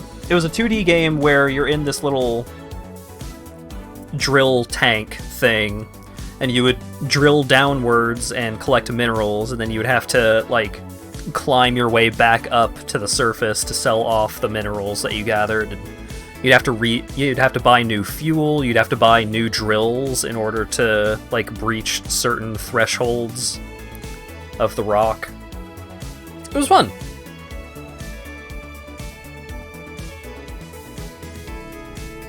Oh, that's a continue button, not a load thing. Then you died from breaching a gas pocket. Yeah, I certainly died many times that way. You liked its narrative? I don't even remember the narrative. Was there, like, more to it in the PlayStation version or whatever, or was there actually stuff going on in the, in, like, the original Flash version?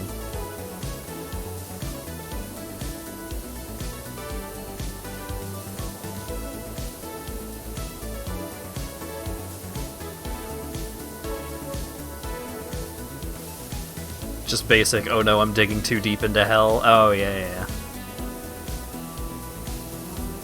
I usually played it in school, so it was very rare that I ever actually made it super deep.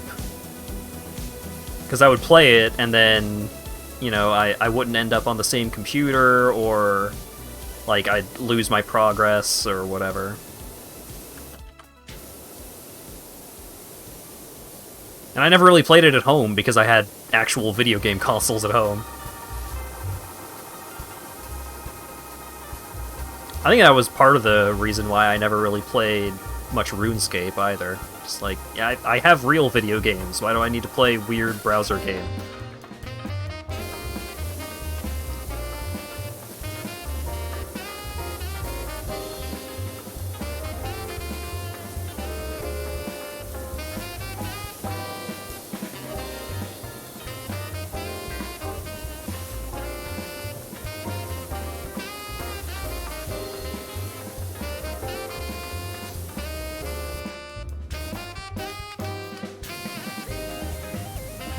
You gotta really get in there. Really gotta scour those mineral traces.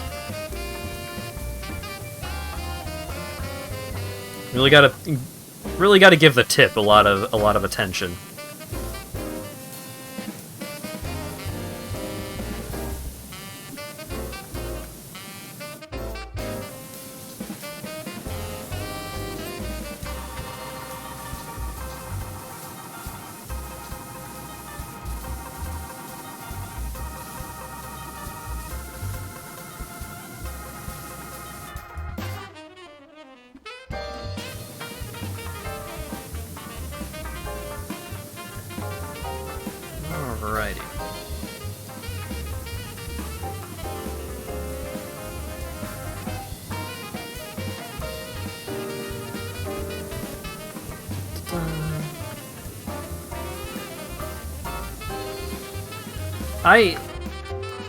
So, you know, this game, it seems pretty straightforward, pretty simple, but I do really appreciate the amount of attention to, like, game design that they implement with a lot of these levels.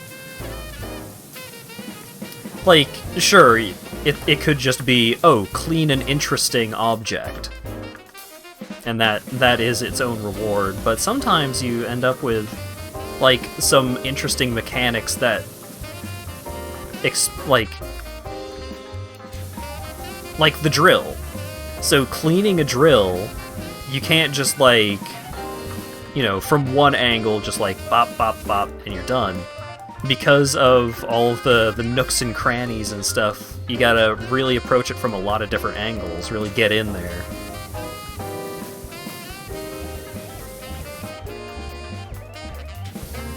Which is cool.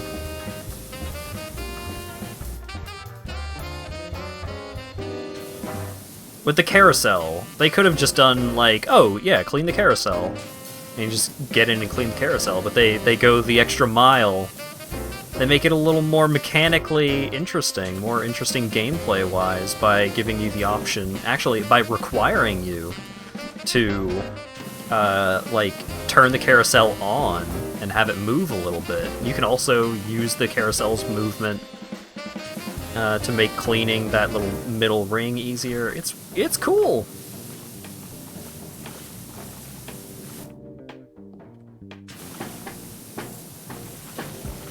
Good job, PowerWash Simulator developers.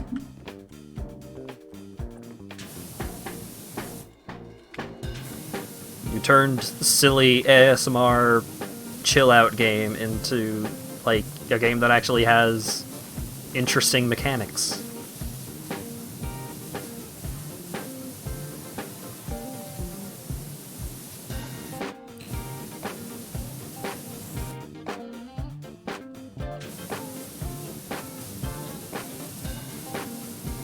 It does interesting things with the concept. They didn't just, like, you know, alright, you can clean the object, we slapped some dirt textures onto it, and you point at them and they go away.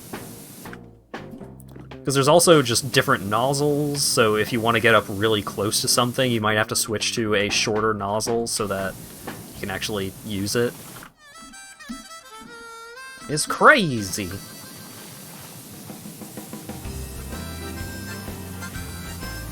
Some stuff is, like, way more caked on to the object, so you need to use a higher pressure nozzle. But then the higher pressure nozzle covers less area, so what do you want to do about it? There's also the soap, which is pay to win. Like, you buy the soap, and it's limited, you get limited use out of the soap, but it does clean stuff way faster than just using the water. So do you want to spend the money on cleaning stuff faster? I personally don't, because why would I give myself less gameplay? The whole thing is taking your time and cleaning the thing. I don't want it to be over quicker. I was a little bit stuck.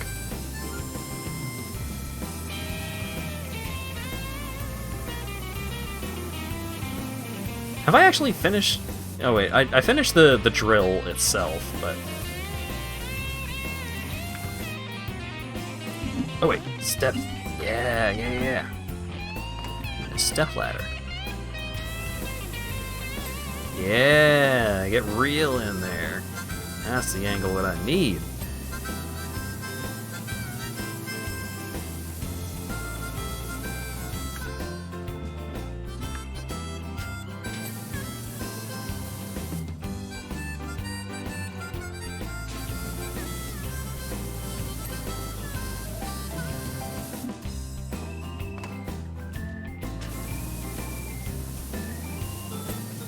Huh.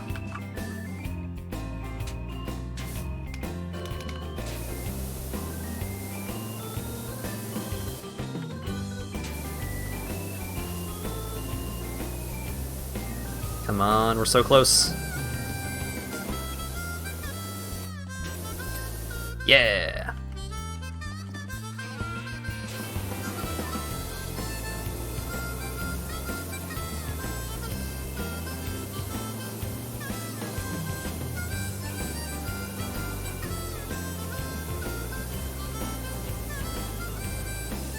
And now that my mind is just kind of wandering and I'm kind of just zoning out a bit, thinking about Metroid. Metroid Dread coming out tomorrow.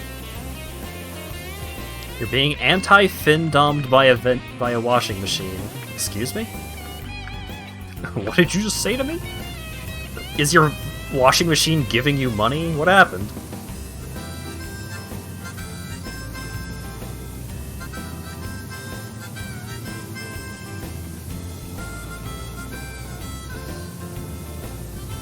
It's refusing payments. Oh no!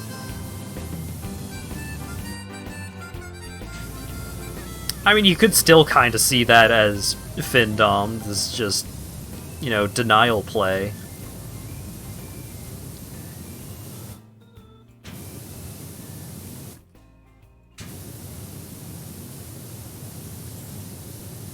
I don't know. I'm no professional. It's not my kink. I couldn't tell you.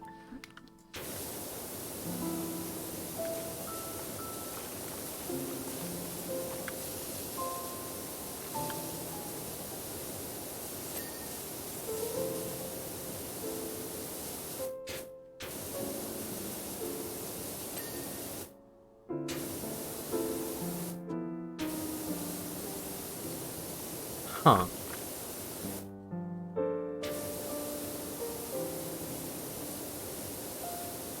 What am I missing on this wheel drive? I don't think I can get at it from a different angle. Oh, do I need to, like, get up in between? Is that what we need? Yeah. Tell me more about how this isn't your kink. Well, when you put it that way... I don't know how to phrase it when you put it that way. You have a conundrum in harmony of dissonance. What you got? Are you experiencing dissonance in your opinions?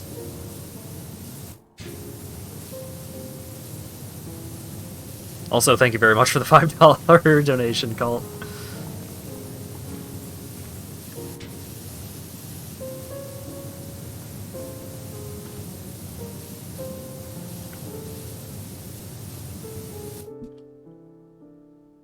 Dissonance, thatnance. What's the difference?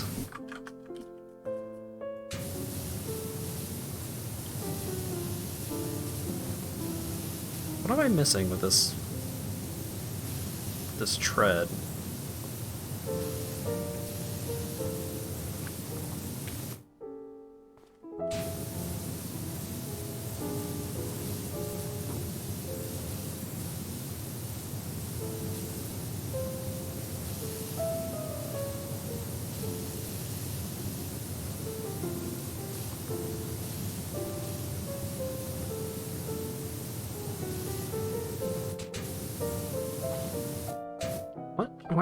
Where am I missing? Activate dirt vision.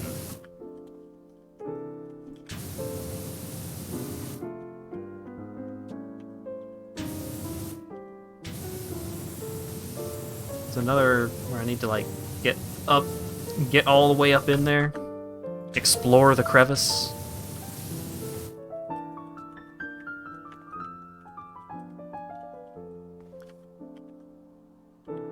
Do I go for big number that you can use once every 5 minutes but also covers a huge area, or small number that does damage in a relatively small area but you can use often, or a shield that helps you move through rooms way faster but does little damage to bosses and stops you from using sub-weapons?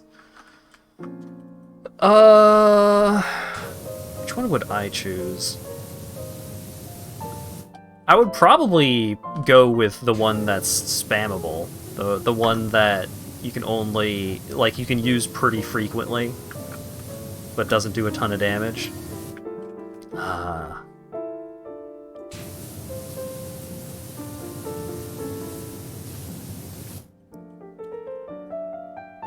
What am I missing?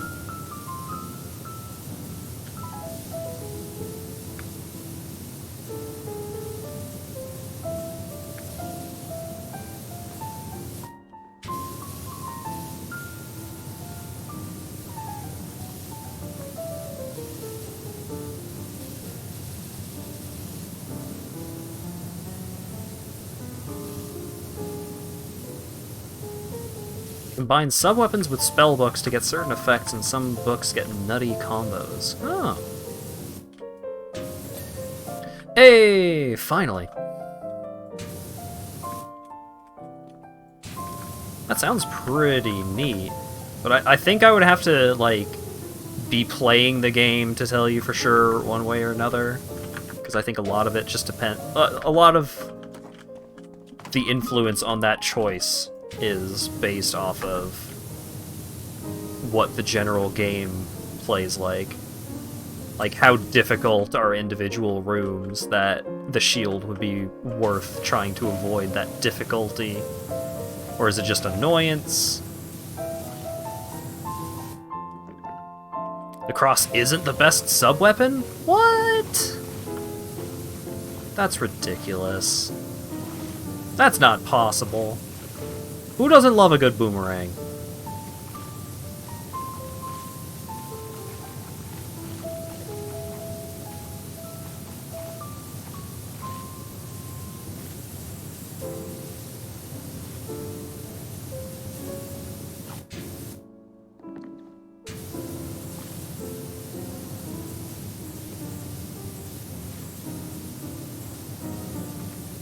I don't believe you.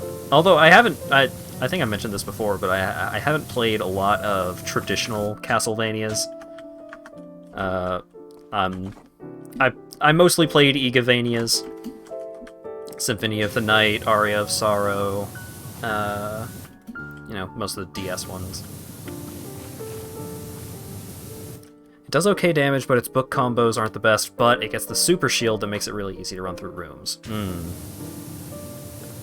I think the traditional Castlevania that I've played the most of was Super Castlevania 4. Even though, so when I was little, the music for the first stage of Super Castlevania 4 scared the shit out of me. Now I really like that song, but that was a spooky game. I wasn't even scared by, like, the skeletons and zombies and stuff. I just found the ambiance scary. The Bible is the one with the big damage combos. But it costs more hearts. Ah, see? There's trade-offs.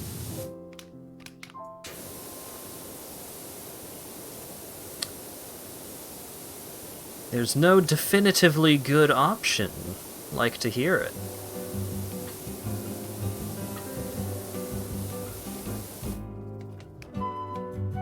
How much damage does VeggieTales do? Less than the Bible, but you can only use it for the first couple of levels, because after that, the enemies kind of get the gist.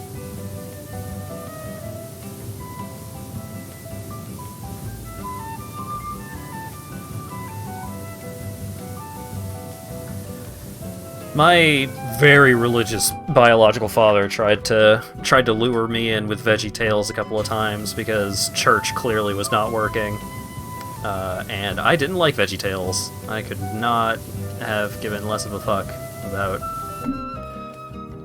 about that show. But there was a minor resurgence of VeggieTales for the purpose of memes a while ago, and so there was a clip from VeggieTales that's like, in the future, all humor will be randomly generated. Randomly generated! And then characters would be, like, doing YouTube poop quips stuff.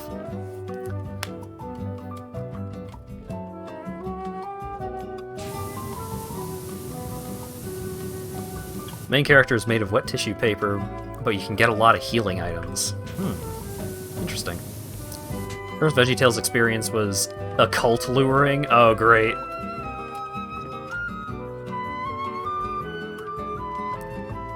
Friend's mom trying to press ideas into you into young you at a sleepover, then their dog mauled your arm. Jesus. That sounds like a bad sleepover, Porps. That sounds like a bad time you had. Yeah, the dog saved you.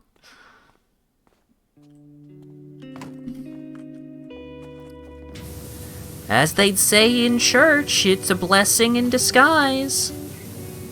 God was looking out for you. God told that dog to maul your arm so that you wouldn't get lured in by evil. As they say in Deadly Premonition 2, it was a deadly premonition. I can't believe they actually said this is a deadly premonition or whatever it was. I can't believe I was so overwhelmed by that moment that I can't even remember it exactly.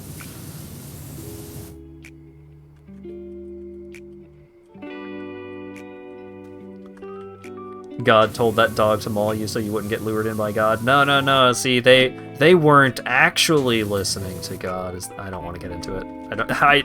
I started going off on a goof and realized that no, that's too real.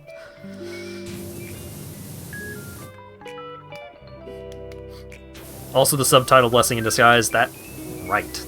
That's true. I wonder if Swery is going to do more with Deadly Premonition, or at least with the characters. Because, man, 2 ended off in a weird place.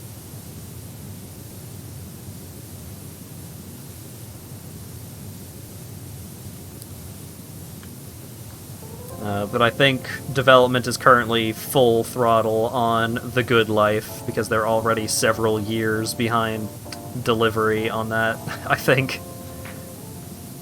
Yeah, they have to be, because I remember being really excited about The Good Life when I was still in university. It was like 2017.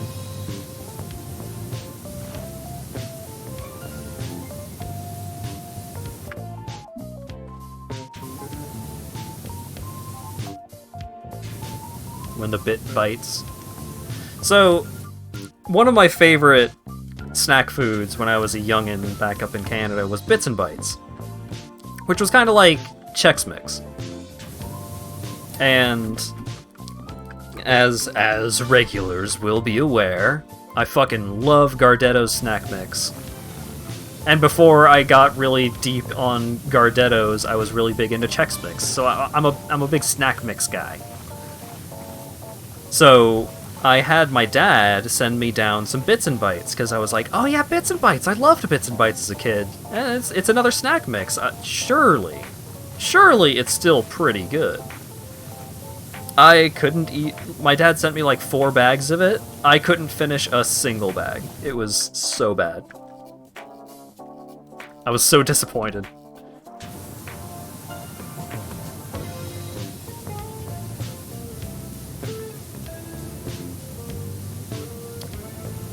And it's weird, like, the concept... I'll catch back up on chat in a minute here, but I'm gonna go off on a tangent. So, back when I lived up in Plum Point, which was, like, the northern peninsula of Newfoundland, aka frozen tundra, middle of fucking nowhere, people would like, ride, skidoos and, dog sleds to school. That's the kind of area we were living in. I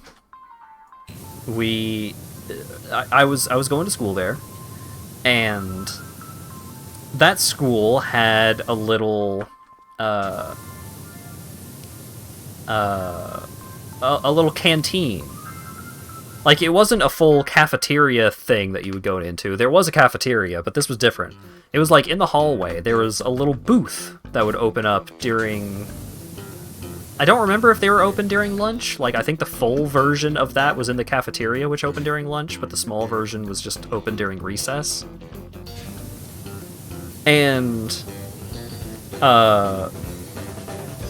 whenever I had the money to do so, which was not often, we were pretty broke, I loved to go to the little canteen window, and I would get, there were a couple of different flavors of Crispers, which I really liked. And I don't think I have seen Crispers in over a decade. I haven't lived in Canada for a while, so that doesn't mean as much, but...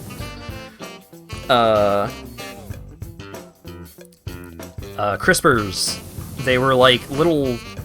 They were halfway between a chip and a cracker, kind of thing. They were like baked crackers, but they were really thin, so they kind of crunched like chips. I liked them, they were pretty good. And you could get them in a bunch of different flavors. My favorites were always the all-dressed, because it was Canada, of course they had all-dressed flavor. And I think salt and vinegar. They also had... I don't remember if they had a ketchup flavor crisper, but I think they also had, like, original... I think they had sour cream and onion, which I was never big on. I have a strange relationship with sour cream and onion chips, but... Yeah, just the thought of Bits and Bites, because that, the little canteen also sold Bits and Bites, and sometimes I would get Bits and Bites instead of the Crispers. But it's just, like... I have a subconscious link between those snack foods and that weird little canteen in the very small school that I was going to. And I think that school is the first school where I started signing my name as the name that I go by, rather than my legal name. And I remember being really conflicted by it when I was young. And then, eventually, the validation that I received in regards to, like, oh, well, if that's what you go by, that's what you go by. I was like, yeah! And then I just started signing my name as the name that I go by on basically everything except legally binding documents.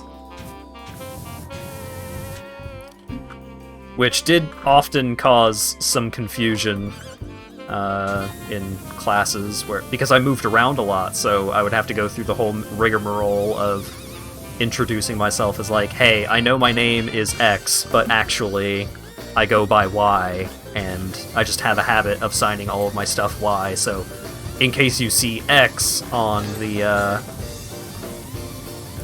attendance sheet, that's me, I'm Y.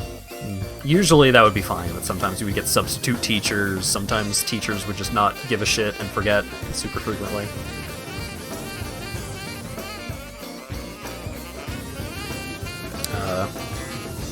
What was I talking about? Right, I was talking about chips. I don't know, I'm off in space right now, I'm full-on space cadet.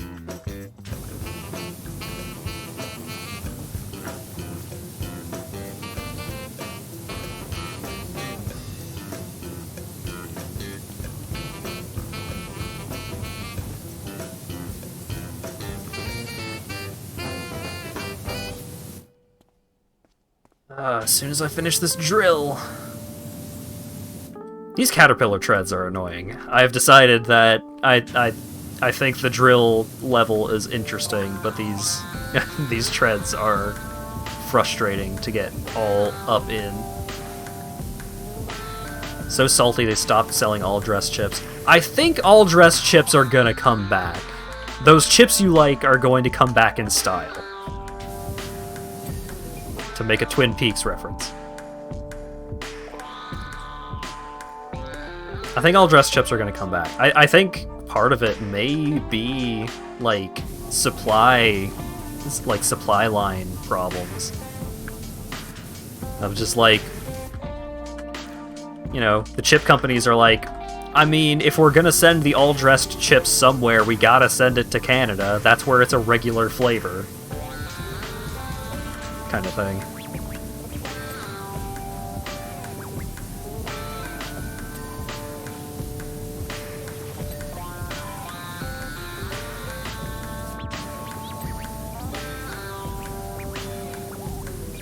I think all dressed chips are coming back, but apparently Lawyer Dog, oh, so salacious, Lawyer Dog has abandoned the life of all dressed chips.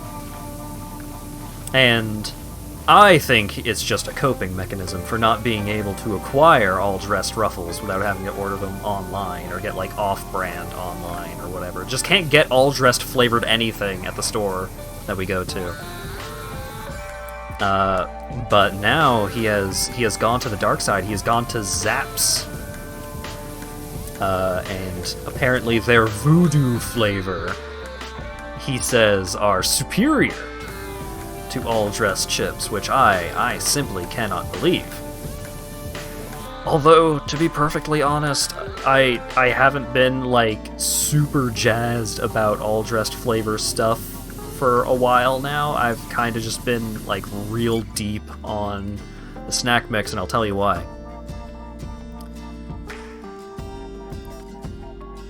The specific kind of saltiness that Gardetto's offers will usually satisfy basically any snack food craving I have.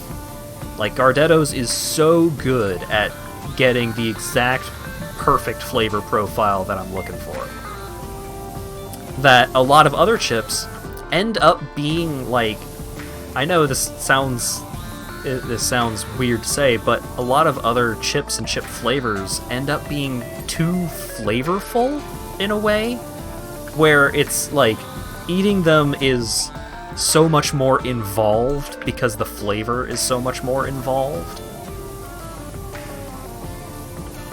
So I end up just defaulting to the Gardettos. They offer exactly what I'm looking for when I'm looking for like a salty chip-like kind of snack. Now the problem is that sometimes I will witness someone eating a chip, like regular ass, like Lay's or whatever potato chips, and I hear the crunch.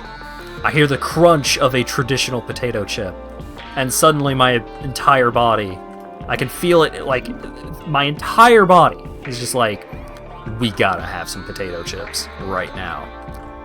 It's like, I don't really have any potato chips right now, though. God. Old Dutch are alright. I don't think Old Dutch is a brand in the States at all, but I do remember enjoying Old Dutch chips. I generally found that all-dressed Ruffles were the most consistently good all-dressed experience.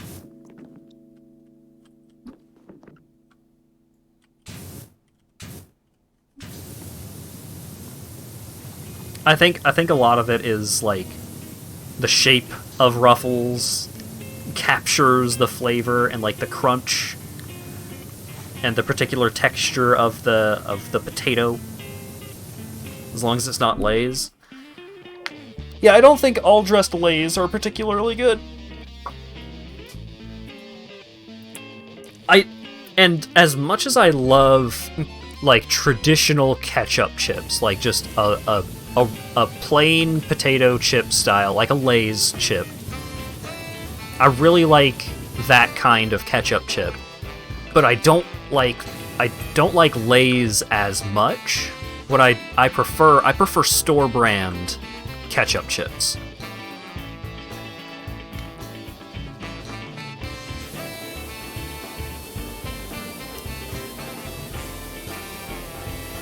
Like over in Ontario, usually the store brand was like, you can get No Name or President's Choice and chip brands like that. Old Dutch is your way to go, yeah. How to taunt Hat eating chips out of chip range. Yeah, it sucks. I'll tell you, cans of Coca-Cola, or just like if someone opens a can of soda, I'm like, I need a Coke right now. And potato chips. Extremely easy to influence me on those things. I am not immune to propaganda. Also, love how the stream of water does a sharp angle from the nozzle when you draw the sprayer in mid-spray. Yeah. Zoop.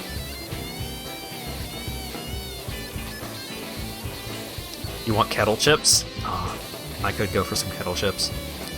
Kettle chips are a sometimes food for me. Especially because one of my favorite flavors of kettle chips is salt and vinegar.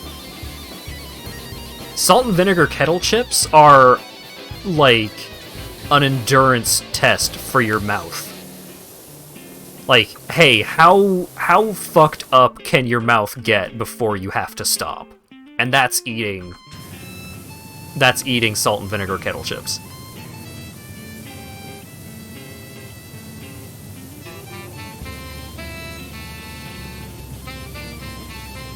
Hey, do you want your tongue to feel weird and kinda bad for a week? Do you want your gums to be so utterly scraped? Well, I have the stack food for you.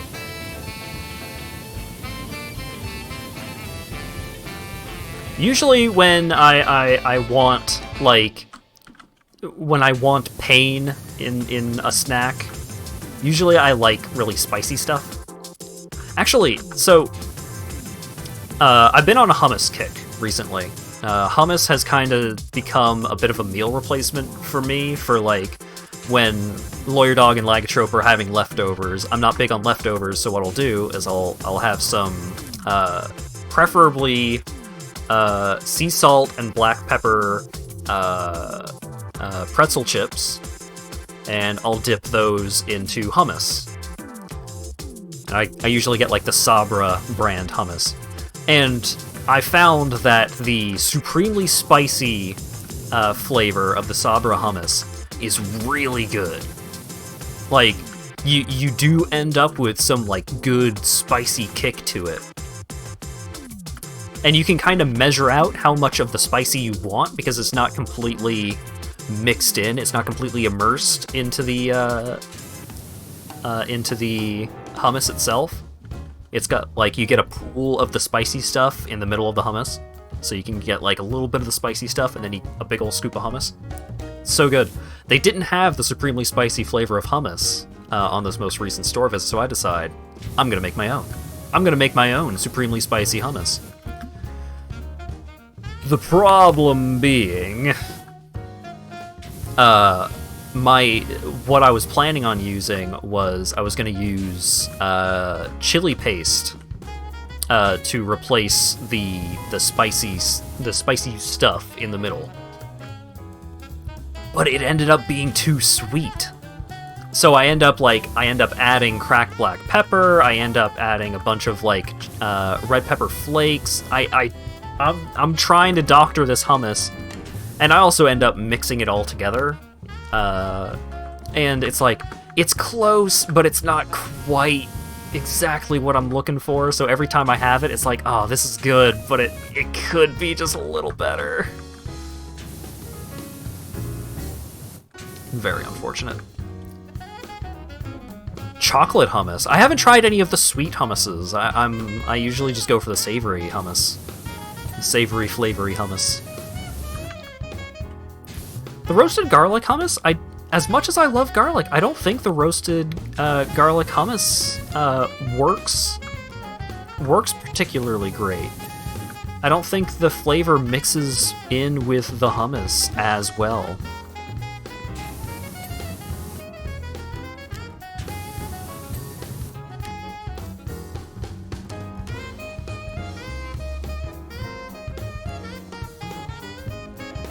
Dill? I can't handle pickle flavor.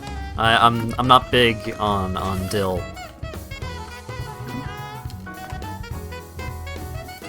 Which is weird because I apologize. I apologize to the LGB community, but I think I enjoy the flavor of Chick-fil-A sandwiches, and they brine their chicken in pickle juice. And despite that, I enjoy the flavor, and usually, basically anything that's anywhere particularly close to pickle, I just can't handle it.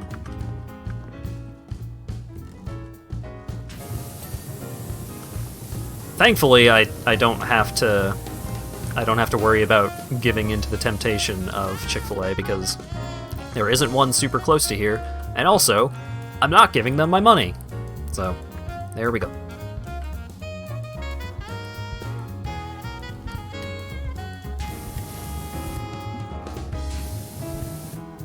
What am I missing? Oh god, these caterpillar treads.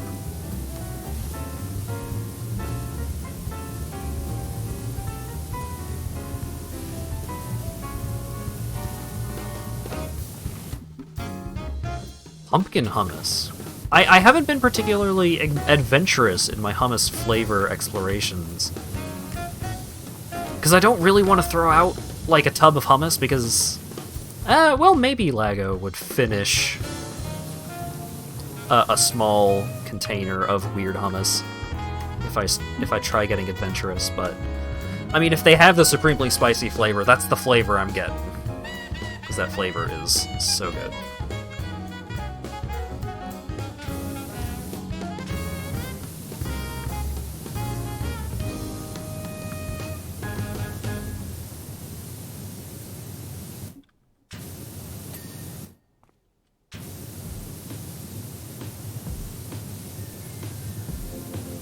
Rear fuselage.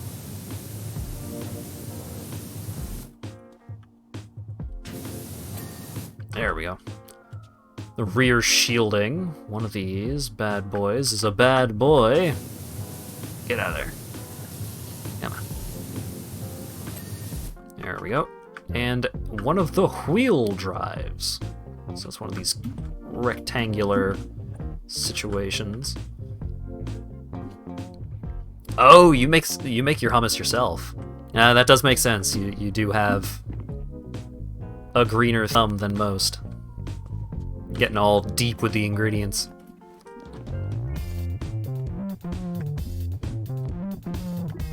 Oh, is it one of these two? Found you. I found you, faker. Get out of there. Yeah! I hear you're the unofficial top dog of the pressure washing game, but do you travel out of town? I got a temple that's urgently in need of some TLC. A temple? Blake Thrust. That is a tremendous job, Dirt Finder. You have earned yourself some lucrative future contract work. Congratulations. Aw, yeah. It's unfortunate that, like, the most satisfying part of the whole cleaning operation was the drill, which is just, you're naturally gonna do that first. Also, I enjoy... Hang on.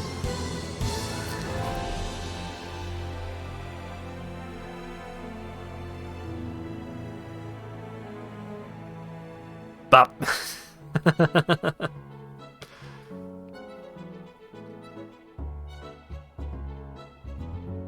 Now I want peas pudding. Peas pudding is so good. And it's been so long since I've had it. Because both of the grandparents on the side of the family where, like, that's my dad's side of the family was the side of the family that we would always do the Jigs dinner, which peas pudding was a part of. Both of the grandparents have passed away on that side of the family, so we don't really do family get-togethers quite as much. Peas pudding, like, plural of pea as in the vegetable peas.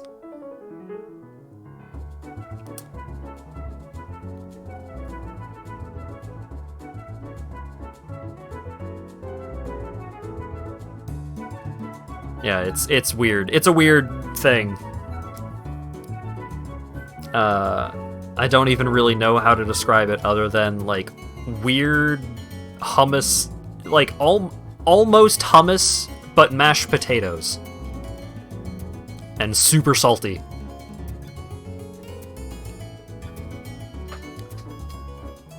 Most stuff in a Jigs dinner is super salty, so...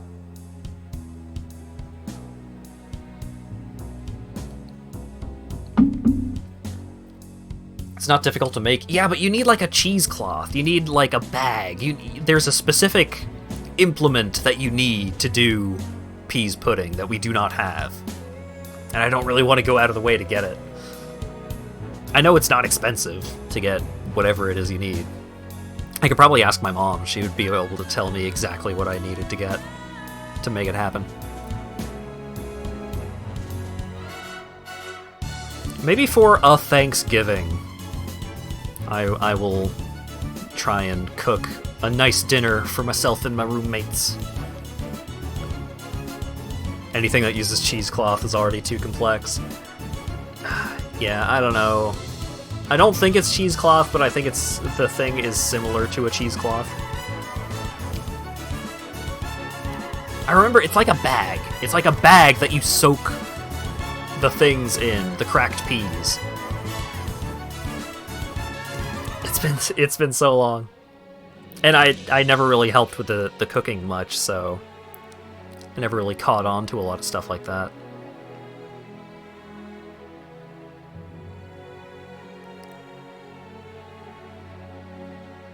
Alright.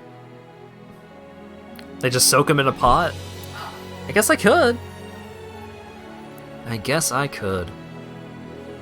Anyways, that's it for tonight's stream.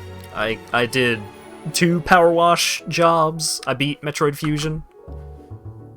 I did it. I did the stuff. Ah, yeah, I get to look at the boy. Switch over to the hold on-screen music. So, upcoming streams. Upcoming streams are probably just gonna be Metroid Dread. Because doing Metroid Dread on a specific day of the week, I think I would go completely insane by, like, forgetting where I was, forgetting things that I intended to check later and all that, because I'm going 100% on Metroid Dread. I'm going deep on that game. I'm very much looking forward to it. So, Saturday, Metroid Dread, and then probably Monday and Tuesday, Metroid Dread. We'll see how it shakes out.